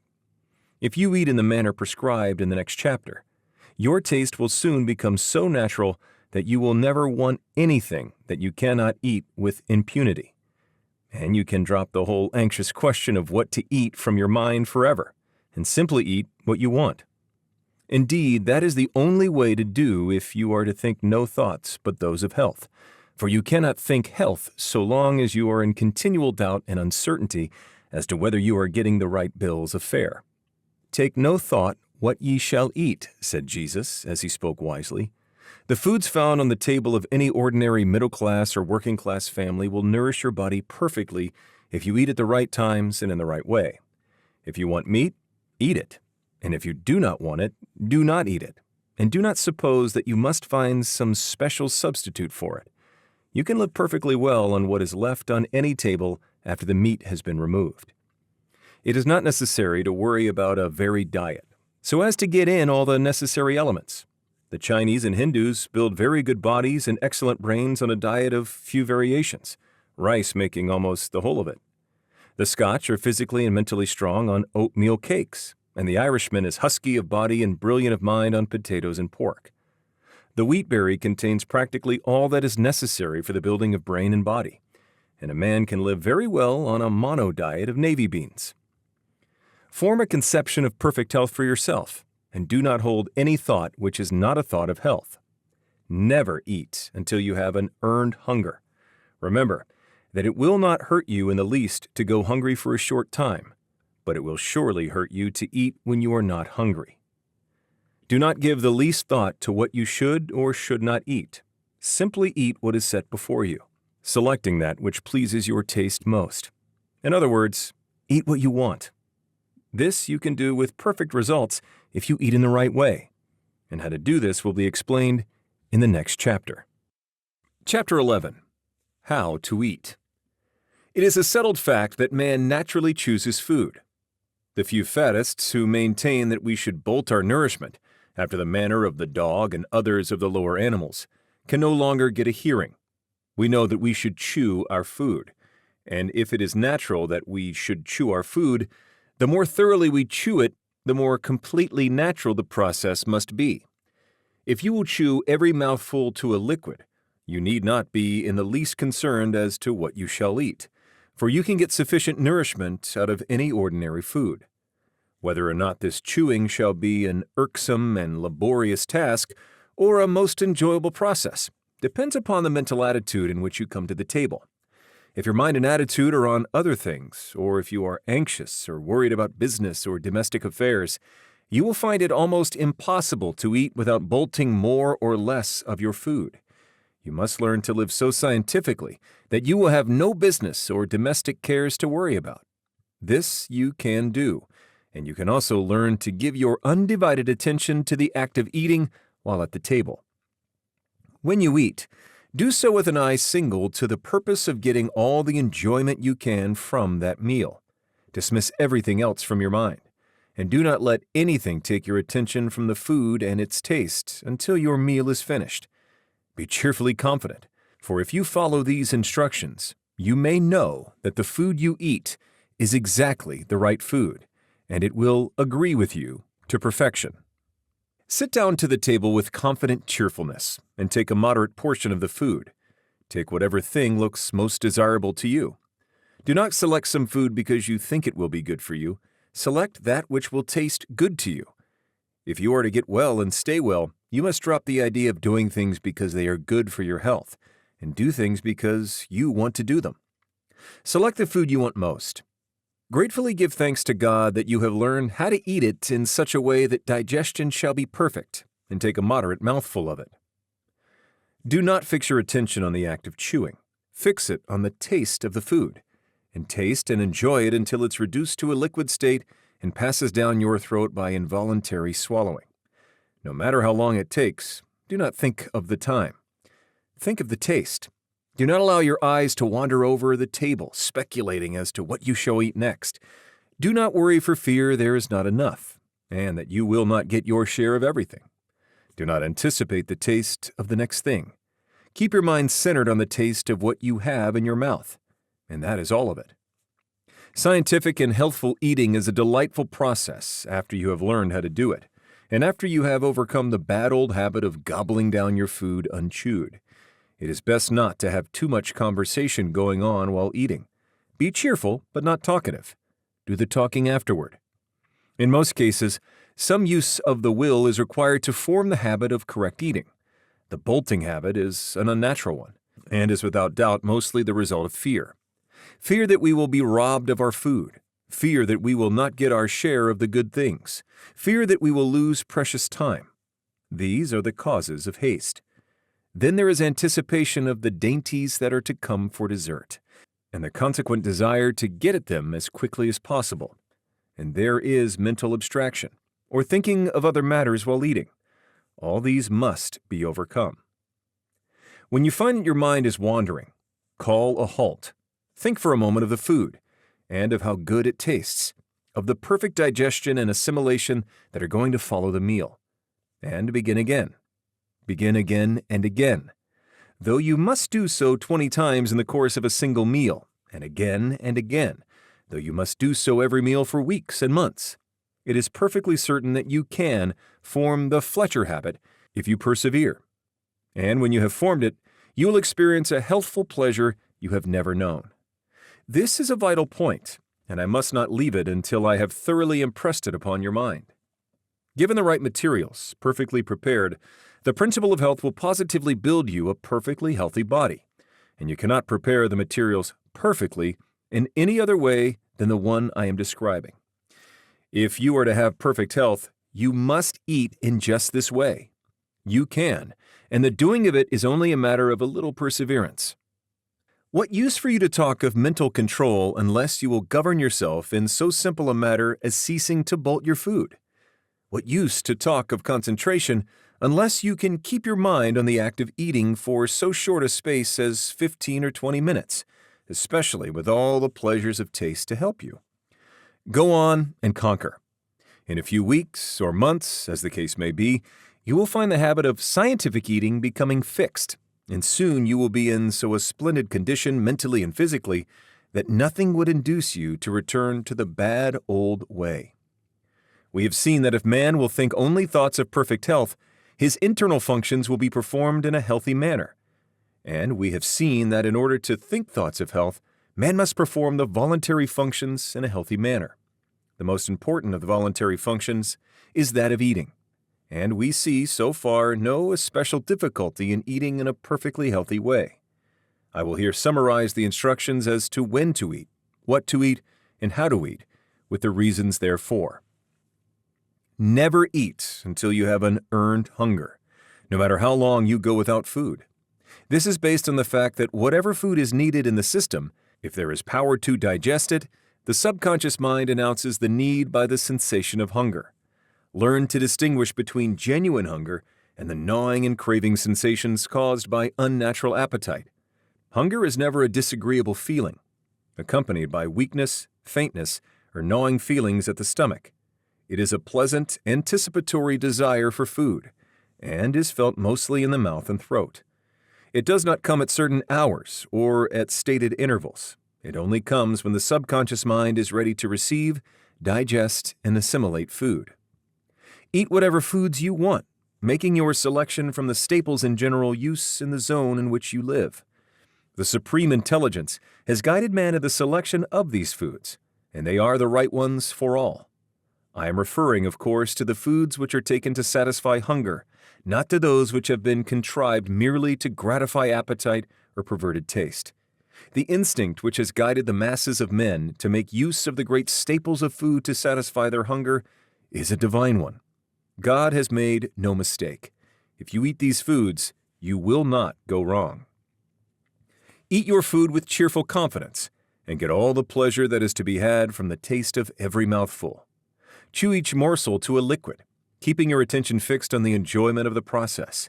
This is the only way to eat in a perfectly complete and successful manner. And when anything is done in a completely successful manner, the general result cannot be a failure. In the attainment of health, the law is the same as in the attainment of riches. If you make each act a success in itself, the sum of all your acts must be a success. When you eat in the mental attitude I have described and in the manner I have described, nothing can be added to the process. It is done in a perfect manner, and it is successfully done. And if eating is successfully done, digestion, assimilation, and the building of a healthy body are successfully begun. We next take up the question of the quantity of food required. Chapter 12. Hunger and Appetites. It is very easy to find the correct answer to the question, how much shall I eat? You are never to eat until you have an earned hunger, and you are to stop eating the instant you begin to feel that your hunger is abating. Never gorge yourself. Never eat to repletion. When you begin to feel that your hunger is satisfied, know that you have enough. For until you have enough, you will continue to feel the sensation of hunger. If you eat as directed in the last chapter, it is probable that you will begin to feel satisfied before you have taken half your usual amount. But stop there all the same. No matter how delightfully attractive the dessert, or how tempting the pie or pudding, do not eat a mouthful of it if you find that your hunger has been in the least degree assuaged by the other foods you have taken. Whether you eat after your hunger begins to abate is taken to gratify taste and appetite, not hunger, and it is not called for by nature at all. It is therefore excess, mere debauchery, and it cannot fail to work mischief. This is a point you will need to watch with nice discrimination, for the habit of eating purely for sensational gratification is very deeply rooted with most of us. The usual dessert of sweet and tempting foods is prepared solely with a view of inducing people to eat after hunger has been satisfied, and all the effects are evil. It is not that pie and cake are unwholesome foods. They are usually perfectly wholesome if eaten to satisfy hunger and not to gratify appetite. If you want pie, cake, pastry, or puddings, it is better to begin your meal with them, finishing with the plainer and less tasty foods. You will find, however, that if you eat as directed in the preceding chapters, the plainest food will soon come to taste like kingly fare to you. For your sense of taste, like all your other senses, will become so acute with the general improvement in your condition that you will find new delights in common things. No glutton ever enjoyed a meal like the man who eats for hunger only, who gets the most out of every mouthful, and who stops on the instant that he feels the edge taken from his hunger. The first intimation that hunger is abating is the signal from the subconscious mind that it is time to quit. The average person who takes up this plan of living will be greatly surprised to learn how little food is really required to keep the body in perfect condition. The amount depends upon the work, upon how much muscular exercise is taken, and upon the extent to which the person is exposed to cold. The woodchopper who goes into the forest in the wintertime and swings his axe all day can eat 2 full meals, but the brain worker who sits all day on a chair in a warm room does not need 1/3, and often not 1/10 as much. Most woodchoppers eat 2 or 3 times as much, and most brain workers from 3 to 10 times as much as nature calls for. And the elimination of this vast amount of surplus rubbish from their systems is a tax on vital power, which in time depletes their energy and leaves them an easy prey to so-called disease. Get all possible enjoyment out of the taste of your food, but never eat anything merely because it tastes good. and on the instant that you feel that your hunger is less keen, stop eating. If you will consider for a moment, you will see that there is positively no other way for you to settle these various food questions than by adopting the plan here laid down for you. As to the proper time to eat, there is no other way to decide than to say that you should eat whenever you have an earned hunger. It is a self-evident proposition that that is the right time to eat, and that any other is a wrong time to eat. As to what to eat, the eternal wisdom has decided that the masses of men shall eat the staple products of the zones in which they live. The staple foods of your particular zone are the right foods for you, and the eternal wisdom, working in and through the minds of the masses of men, has taught them how best to prepare these foods by cooking and otherwise. And as to how you eat, you know that you must chew your food, and if it must be chewed, then reason tells us that the more thorough and perfect the operation, the better. I repeat that success in anything is attained by making each separate act a success in itself. If you make each action, however, small and unimportant, a thoroughly successful action, your day's work as a whole cannot result in failure. If you make the actions of each day successful, the sum total of your life cannot be failure. A great success is the result of doing a large number of little things, and doing each one in a perfectly successful way. If every thought is a healthy thought, and if every action of your life is performed in a healthy way, you must soon attain to perfect health. It is impossible to devise a way in which you can perform the act of eating more successfully, and in a manner more in accord with the laws of life, than by chewing every mouthful to a liquid, enjoying the taste fully, and keeping a cheerful confidence the while. Nothing can be added to make the process more successful, while if anything be subtracted, the process will not be a completely healthy one. In the matter of how much to eat, you will also see that there could be no other guide so natural, so safe, and so reliable as the one I have prescribed: to stop eating on the instant you feel that your hunger begins to abate. The subconscious mind may be trusted with implicit reliance to inform us when food is needed, and it may be trusted as implicity to inform us when the need has been supplied.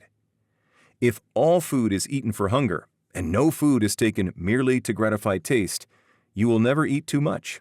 And if you eat whenever you have an earned hunger, you will always eat enough. By reading carefully the summing up in the following chapter, you will see that the requirements for eating in a perfectly healthy way are really very few and simple. The matter of drinking in a natural way may be dismissed here with a very few words. If you wish to be exactly rigidly scientific, drink nothing but water. Drink only when you are thirsty. Drink whenever you are thirsty, and stop as soon as you feel that your thirst begins to abate. But if you are living rightly in regard to eating, it will not be necessary to practice asceticism or great self-denial in the matter of drinking. You can take an occasional cup of weak coffee without harm.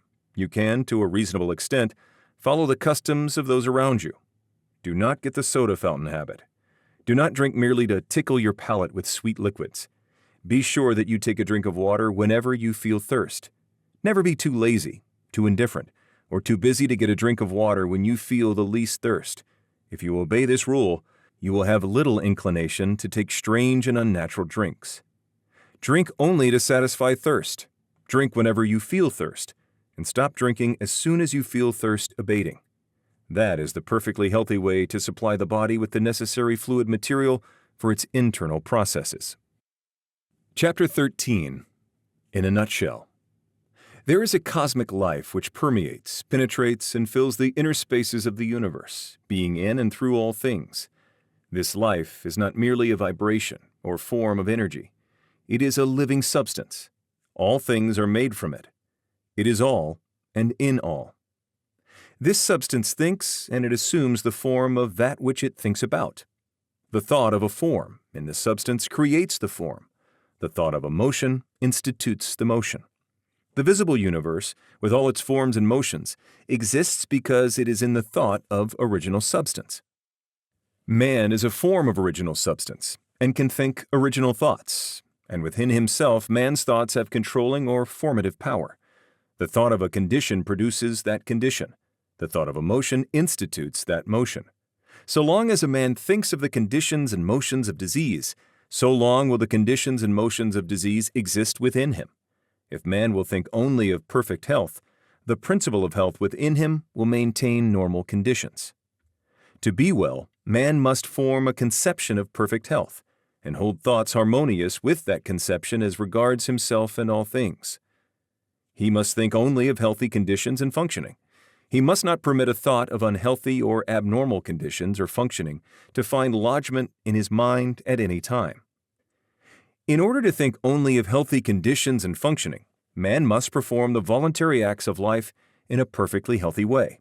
He cannot think perfect health so long as he knows that he is living in a wrong or unhealthy way, or even so long as he has doubts as to whether or not he is living in a healthy way. Man cannot think thoughts of perfect health while his voluntary functions are performed in the manner of one who is sick. The voluntary functions of life are eating, drinking, breathing, and sleeping. When man thinks only of healthy conditions and functioning, and performs these externals in a perfectly healthy manner, he must have perfect health. In eating, man must learn to be guided by his hunger. He must distinguish between hunger and appetite, and between hunger and the cravings of habit. He must never eat unless he feels an earned hunger. He must learn that genuine hunger is never present after natural sleep, and that the demand for an early morning meal is purely a matter of habit and appetite. And he must not begin his day by eating in violation of natural law. He must wait until he has an earned hunger, which in most cases will make his first meal come at about the noon hour. No matter what his condition, vocation, or circumstances, he must make it his rule not to eat until he has an earned hunger, and he may remember that it is far better to fast for several hours after he has become hungry than to eat before he begins to feel hunger. It will not hurt you to go hungry for a few hours, even though you are working hard, but it will hurt you to fill your stomach when you are not hungry, whether you are working or not. If you never eat until you have an earned hunger, you may be certain that insofar as the time of eating is concerned, you are proceeding in a perfectly healthy way. This is a self-evident proposition. As to what he shall eat, man must be guided by that intelligence which has arranged that the people of any given portion of the earth's surface must live on the staple products of the zone which they inhabit. Have faith in God and ignore food science of every kind. Do not pay the slightest attention to the controversies as to the relative merits of cooked and raw foods, of vegetables and meats, or as to your need for carbohydrates and proteins. Eat only when you have an earned hunger, and then take the common foods of the masses of the people in the zone in which you live, and have perfect confidence that the results will be good. They will be. Do not seek for luxuries, or for things imported or fixed up to tempt the taste. Stick to the plain solids, and when these do not taste good, fast until they do. Do not seek for light foods, for easily digestible or healthy foods. Eat what the farmers and working men eat. Then you will be functioning in a perfectly healthy manner, so far as what to eat is concerned. I repeat, if you have no hunger or taste for the plain foods, do not eat at all. Wait until hunger comes. Go without eating until the plainest food tastes good to you, and then begin your meal with what you like best. In deciding how to eat, man must be guided by reason. We can see that the abnormal states of hurry and worry produced by wrong thinking about business and similar things have led us to form the habit of eating too fast and chewing too little. Reason tells us that food should be chewed, and that the more thoroughly it is chewed, the better it is prepared for the chemistry of digestion.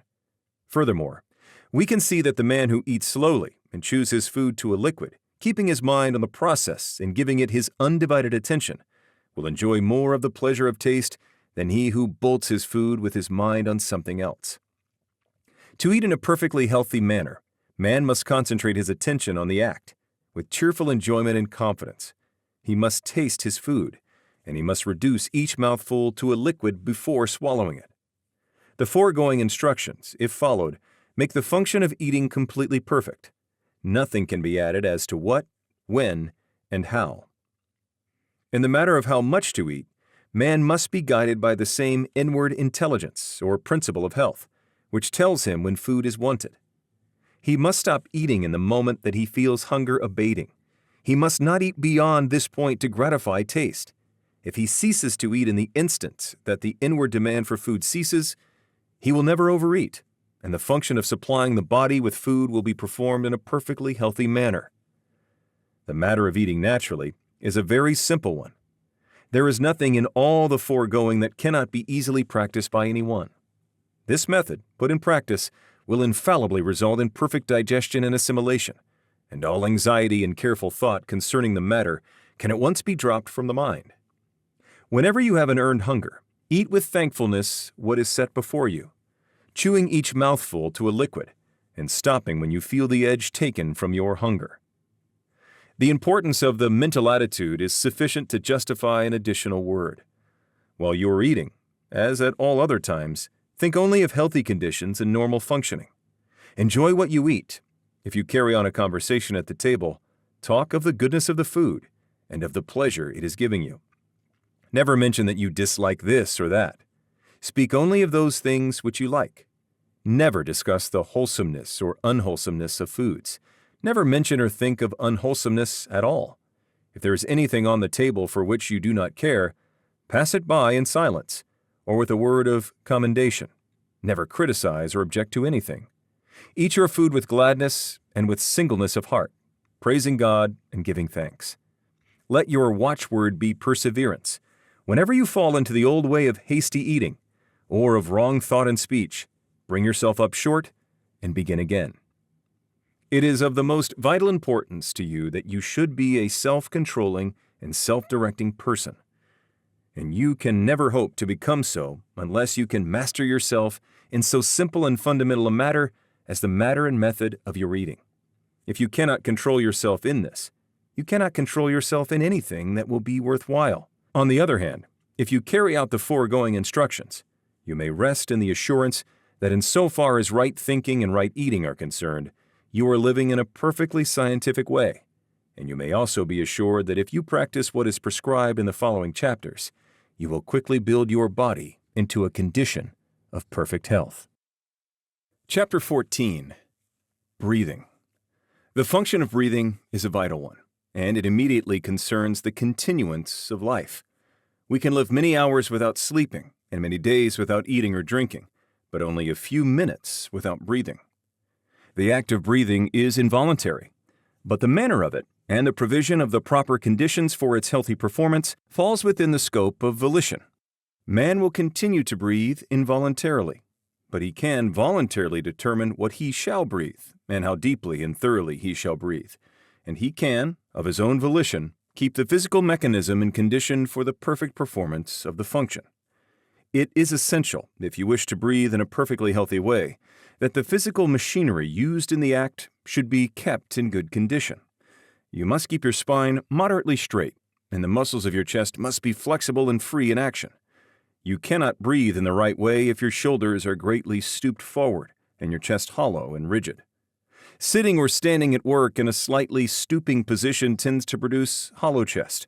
So does lifting heavy weights or light weights.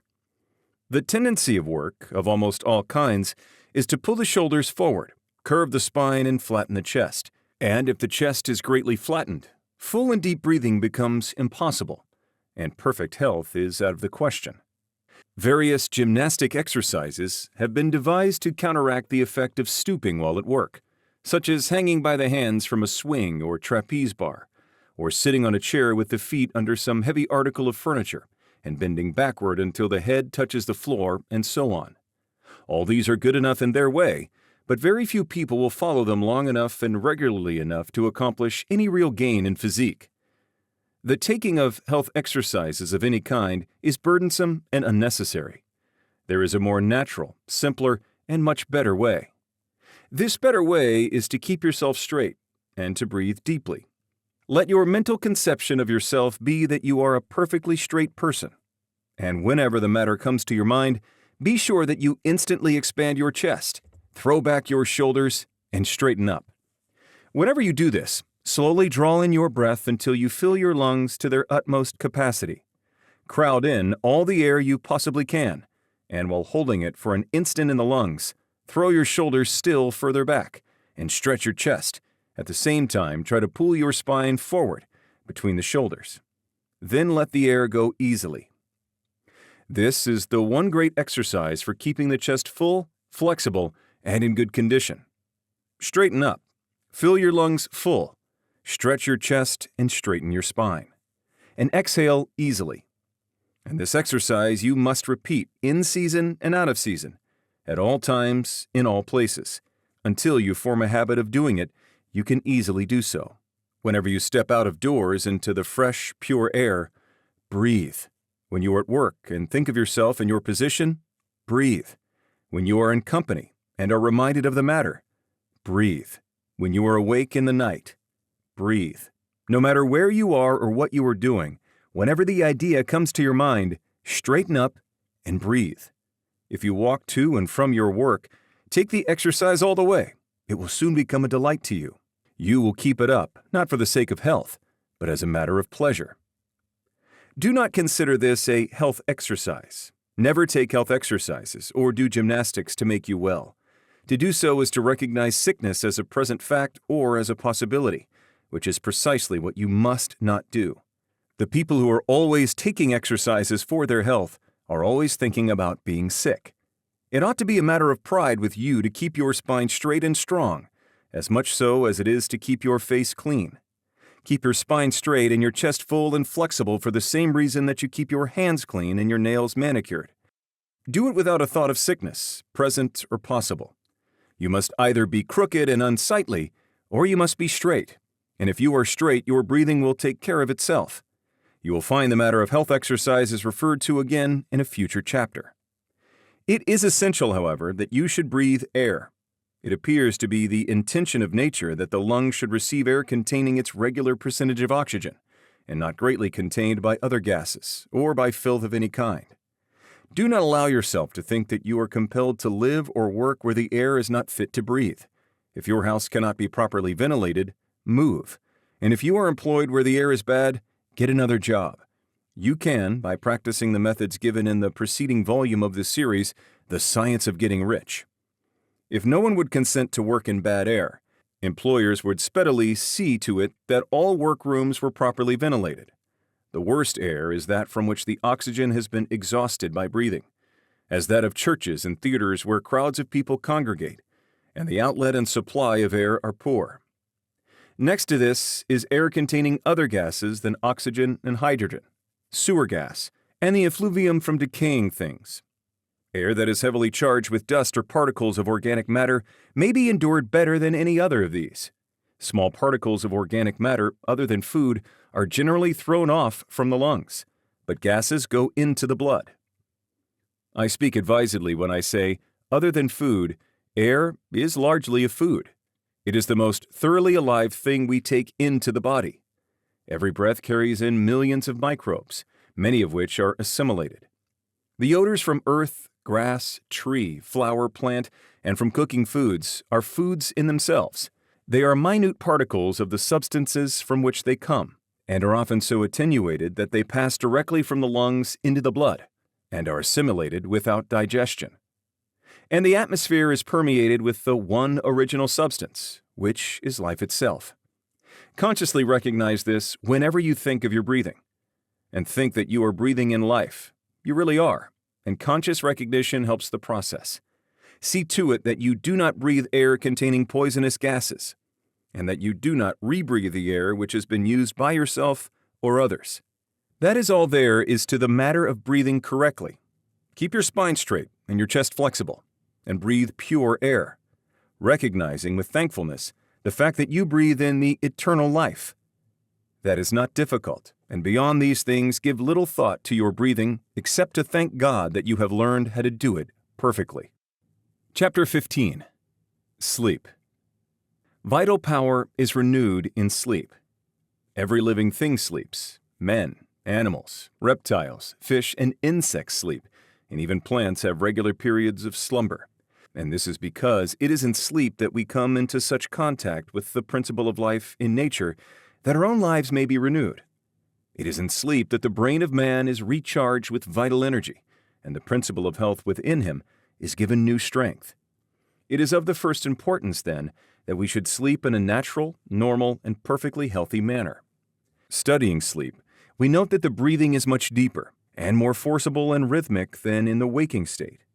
Much more air is inspired when asleep than when awake, and this tells us that the principle of health requires large quantities of some element in the atmosphere for the process of renewal. If you would surround sleep with natural conditions, then, the first step is to see that you have an unlimited supply of fresh and pure air to breathe. Physicians have found that sleeping in the pure air of out of doors is very efficacious in the treatment of pulmonary troubles. And, taken in connection with the way of living and thinking prescribed in this book, you will find that it is just as efficacious in curing every other sort of trouble. Do not take any halfway measures in this matter of securing pure air while you sleep. Ventilate your bedroom thoroughly, so thoroughly that it will be practically the same as sleeping out of doors. Have a door or window open wide. Have one open on each side of the room if possible. If you cannot have a good draught of air across the room, pull the head of your bed close to the open window, so that the air from without may come fully into your face. No matter how cold or unpleasant the weather, have a window open and open wide, and try to get a circulation of pure air through the room. Pile on the bedclothes if necessary to keep you warm, but have an unlimited supply of fresh air from out of doors. This is the first great requisite for healthy sleep. The brain and nerve centers cannot be thoroughly vitalized if you sleep in dead or stagnant air. You must have the living atmosphere, vital with nature's principle of life. I repeat, do not make any compromise in this matter. Ventilate your sleeping room completely, and see that there is a circulation of outdoor air through it while you sleep. You are not sleeping in a perfectly healthy way if you shut the doors and windows of your sleeping room, whether in winter or summer. Have fresh air. If you are where there is no fresh air, move. If your bedroom cannot be ventilated, get into another house. Next in importance is the mental attitude in which you go to sleep. It is well to sleep intelligently, purposefully, knowing what you do it for. Lie down thinking that sleep is an infallible vitalizer, and go to sleep with a confident faith that your strength is to be renewed, that you will awake full of vitality and health. Put purpose into your sleep as you do into your eating. Give the matter your attention for a few minutes as you go to rest. Do not seek your couch with a discouraged or depressed feeling.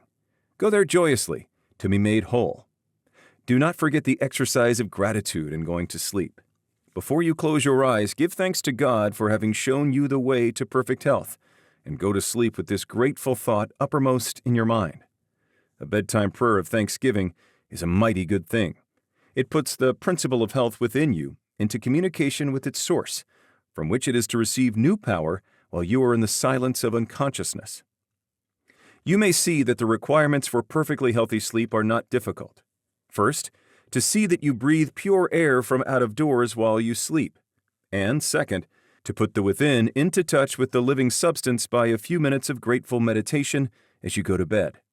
Observe these requirements. Go to sleep in a thankful and confident frame of mind, and all will be well. If you have insomnia, do not let it worry you. While you lie awake, form your conception of health. Meditate with thankfulness on the abundant life which is yours. Breathe and feel perfectly confident that you will sleep in due time, and you will. Insomnia, like every other ailment, must give way before the principle of health aroused to full constructive activity by the course of thought and action herein described. The reader will now comprehend that it is not at all burdensome or disagreeable to perform the voluntary functions of life in a perfectly healthy way. The perfectly healthy way is the easiest, simplest, most natural, and most pleasant way. The cultivation of health is not a work of art, difficulty, or strenuous labor. You have only to lay aside artificial observances of every kind and eat, drink, breathe, and sleep in the most natural and delightful way. And if you do this, thinking health and only health, you will certainly be well. Chapter 16. Supplementary Instructions. In forming a conception of health, it is necessary to think of the manner in which you would live and work if you were perfectly well and very strong. To imagine yourself doing things in the way of a perfectly well and very strong person, until you have a fairly good conception of what you would be if you were well. Then take a mental and physical attitude in harmony with this conception, and do not depart from this attitude. You must unify yourself in thought with the thing you desire, and whatever state or condition you unify with yourself in thought will soon become unified with you in body. The scientific way is to sever relations with everything you do not want and to enter into relations with everything you do want. Form a conception of perfect health and relate yourself to this conception in word, act, and attitude. Guard your speech.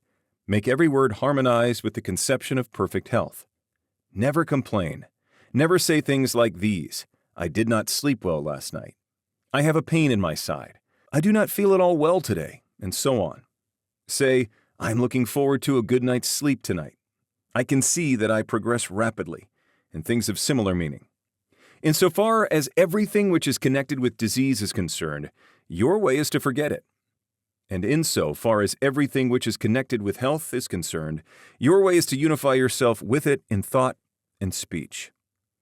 This is the whole thing in a nutshell. Make yourself one with health in thought, word, and action, and do not connect yourself with sickness either by thought, word, or action. Do not read doctor books or medical literature, or the literature of those whose theories conflict with those herein set forth. To do so will certainly undermine your faith in the way of living upon which you have entered, and cause you to again come into mental relations with disease. This book really gives you all that is required. Nothing essential has been omitted, and practically all the superfluous has been eliminated. The science of being well is an exact science, like arithmetic. Nothing can be added to the fundamental principles, and if anything be taken away from them, a failure will result. If you follow strictly the way of living prescribed in this book, you will be well, and you certainly can follow this way, both in thought and action. Relate not only yourself, but so far as possible all others in your thoughts to perfect health. Do not sympathize with people when they complain, or even when they are sick and suffering. Turn their thoughts into a constructive channel if you can. Do all you can for their relief, but do it with the health thought in your mind. Do not let people tell their woes and catalog their symptoms to you. Turn the conversation to some other subject, or excuse yourself and go. Better be considered an unfeeling person than to have the disease thought forced upon you. When you are in company of people whose conversational stock in trade is sickness and kindred matters, ignore what they say and fall to offering a mental prayer of gratitude for your perfect health. And if that does not enable you to shut out their thoughts, say goodbye and leave them. No matter what they think or say, politeness does not require you to permit yourself to be poisoned by diseased or perverted thought. When we have a few more hundreds of thousands of enlightened thinkers who will not stay where people complain and talk sickness, the world will advance rapidly toward health. When you let people talk to you of sickness, you assist them to increase and multiply sickness. What shall I do when I am in pain? Can one be in actual physical suffering and still think only thoughts of health? Yes. Do not resist pain. Recognize that it is a good thing. Pain is caused by an effort of the principle of health to overcome some unnatural condition. This you must know and feel. When you have a pain, think that a process of healing is going on in the affected part, and mentally assist and cooperate with it. Put yourself in full mental harmony with the power which is causing the pain. Assist it. Help it along. Do not hesitate when necessary to use hot fomentations and similar means to further the good work which is going on. If the pain is severe, lie down and give your mind to the work of quietly and easily cooperating with the force which is at work for your good. This is the time to exercise gratitude and faith. Be thankful for the power of health which is causing the pain, and be certain that the pain will cease as soon as the good work is done. Fix your thoughts with confidence on the principle of health which is making such conditions within you that pain will soon be unnecessary. You will be surprised to find how easily you can conquer pain, and after you have lived for a time in the scientific way, pains and aches will be things unknown to you. What shall I do when I am too weak for my work? Shall I drive myself beyond my strength, trusting in God to support me? Shall I go on like the runner expecting a second wind? No, better not. When you begin to live in this way, you will probably not be of normal strength, and you will gradually pass from a low physical condition to a higher one. If you relate yourself mentally with health and strength and perform the voluntary functions of life in a perfectly healthy manner, your strength will increase from day to day. But for a time, you may have days when your strength is insufficient for the work you would like to do. At such times, rest and exercise gratitude. Recognize the fact that your strength is growing rapidly, and feel a deep thankness to the living one from whom it comes. Spend an hour of weakness and thanksgiving and rest, with full faith that great strength is at hand, and then get up and go on again. While you rest, do not think of your present weakness. Think of the strength that is coming. Never, at any time, allow yourself to think that you are giving way to weakness. When you rest, as when you go to sleep, fix your mind on the principle of health, which is building you into complete strength. What shall I do about the great bugaboo which scares millions of people to death every year? Constipation. Do nothing. Read Horace Fletcher on the ABZ or Own Your Own Nutrition and get the full force of his explanation of the fact that when you live on this scientific plan, you need not, and indeed cannot, have an evacuation of the bowels every day, and that an operation in from once in 3 days to once in 2 weeks is quite sufficient for perfect health. The gross feeders, who eat from 3 to 10 times as much as can be utilized in their systems, have a great amount of waste to eliminate. But if you live in the manner we have described, it will be otherwise with you. If you eat only when you have an earned hunger, and chew every mouthful to a liquid, and if you stop eating the instant you begin to be conscious of an abatement of your hunger, you will so perfectly prepare your food for digestion and assimilation that practically all of it will be taken up by the absorbents, and there will be little, almost nothing, remaining in the bowels to be excreted. If you are able to entirely banish from your memory all that you have read in doctor books and patient medicine advertisements concerning constipation, you need give the matter no further thought at all. The principle of health will take care of it. But if your mind has been filled with fear thought in regard to constipation, it may be well in the beginning for you to occasionally flush the colon with warm water. There is not the least need of doing it, except to make the process of your mental emancipation from fear a little easier. It may be worthwhile for that. And as soon as you see that you are making good progress, and that you have cut down your quantity of food, and are really eating in the scientific way, dismiss constipation from your mind forever.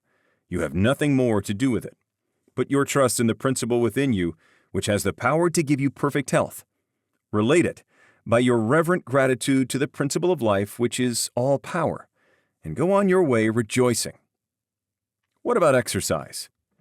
Everyone is the better for a little all-round use of the muscles every day, and the best way to get this is to do it by engaging in some form of play or amusement. Get your exercise in the natural way, as recreation, not as a forced stunt for health's sake alone. Ride a horse or a bicycle, play tennis or tenpins, or toss a ball. Have some avocation like gardening in which you can spend an hour every day with pleasure and profit. There are 1,000 ways in which you can get exercise enough to keep your body supple and your circulation good, and yet not fall into the rut of exercising for your health. Exercise for fun or profit. Exercise because you are too healthy to sit still, and not because you wish to become healthy or to remain so. Are long-continued fasts necessary? Seldom if ever. The principle of health does not often require 20, 30, or 40 days to get ready for action. Under normal conditions, hunger will come in much less time. In most long fasts, the reason hunger does not come sooner is because it has been inhibited by the patient himself. He begins the fast with the fear, if not actually with the hope, that it will be many days before hunger comes. The literature he has read on the subject has prepared him to expect a long fast, and he is grimly determined to go to a finish. Let the time be as long as it will, and the subconscious mind, under influence of powerful and positive suggestion, suspends hunger. When, for any reason, nature takes away your hunger, go cheerfully on with your usual work, and do not eat until she gives it back. No matter if it is 2, 3, 10 days or longer, you may be perfectly sure that when it is time for you to eat, you will be hungry. And if you are cheerfully confident and keep your faith in health, you will suffer from no weakness or discomfort caused by abstinence. When you are not hungry, you will feel stronger, happier, and more comfortable if you do not eat than you will if you do eat, no matter how long the fast. And if you live in the scientific way described in this book, you will never have to take long fasts. You will seldom miss a meal, and you will enjoy your meals more than ever before in your life. Get an earned hunger before you eat, and whenever you get an earned hunger, eat. Chapter 17. A summary of the science of being well. Health is perfectly natural functioning, normal living. There is a principle of life in the universe. It is the living substance from which all things are made. The living substance permeates, penetrates, and fills the inner spaces of the universe. In its invisible state, it is in and through all forms, and yet all forms are made of it. To illustrate, suppose that a very fine and highly diffusible aqueous vapor should permeate and penetrate a block of ice. The ice is formed from living water, and is living water in form, while the vapor is also living water, unformed, permeating a form made from itself. This illustration will explain how living substance permeates all forms made from it. All life comes from it. It is all the life there is. This universal substance is a thinking substance, and takes the form of its thought. The thought of a form, held by it, creates the form, and the thought of a motion causes the motion. It cannot help thinking, and so is forever creating, and it must move on toward fuller and more complete expression of itself. This means toward more complete life and more perfect functioning, and that means toward perfect health. The power of the living substance must always be exerted toward perfect health. It is a force in all things making for perfect functioning. All things are permeated by a power which makes for health. Man can relate himself to this power and ally himself with it. He can also separate himself from it in his thoughts. Man is a form of this living substance and has within him a principle of health. This principle of health, when in full constructive activity, causes all the involuntary functions of a man's body to be perfectly performed. Man is a thinking substance, permeating a visible body, and the processes of his body are controlled by his thought. When man thinks only thoughts of perfect health, the internal processes of his body will be those of perfect health. Man's first step toward perfect health must be to form a conception of himself as perfectly healthy, and as doing all things in the way and manner of a perfectly healthy person. Having formed this conception, he must relate himself to it in all his thoughts, and sever all thought relations with disease and weakness. If he does this, and thinks his thoughts of health with positive faith, man will cause the principle of health within him to become constructively active, and to heal all his diseases. He can receive additional power from the universal principle of life by faith, and he can acquire faith by looking to this principle of life with reverent gratitude for the health it gives him. If man will consciously accept the health which is being continually given to him by the living substance, and if he will be duly grateful, therefore, he will develop faith. Man cannot think only thoughts of perfect health unless he performs the voluntary functions of life in a perfectly healthy manner. These voluntary functions are eating, drinking, breathing, and sleeping. If man thinks only thoughts of health, he has faith in health, and eats, drinks, breathes, and sleeps in a perfectly healthy way. He must have perfect health. Health is the result of thinking and acting in a certain way, and if a sick man begins to think and act in this way, the principle of health within him will come into constructive activity and heal all his diseases. This principle of health is the same in all, and is related to the life principle of the universe. It is able to heal every disease, and will come into activity whenever man thinks and acts in accordance with the science of being well. Therefore, every man can attain to perfect health. Thank you for listening. If you've enjoyed this presentation, please subscribe to be notified when new recordings are released. This recording is made possible through the generous support of our members on Patreon and is produced by Master Key Society for Research, Study, and Discussion. The views and opinions expressed in this work are those of the author and do not necessarily reflect those of Master Key Society or its affiliates. Copyright 2026 by Master Key Society. All rights reserved.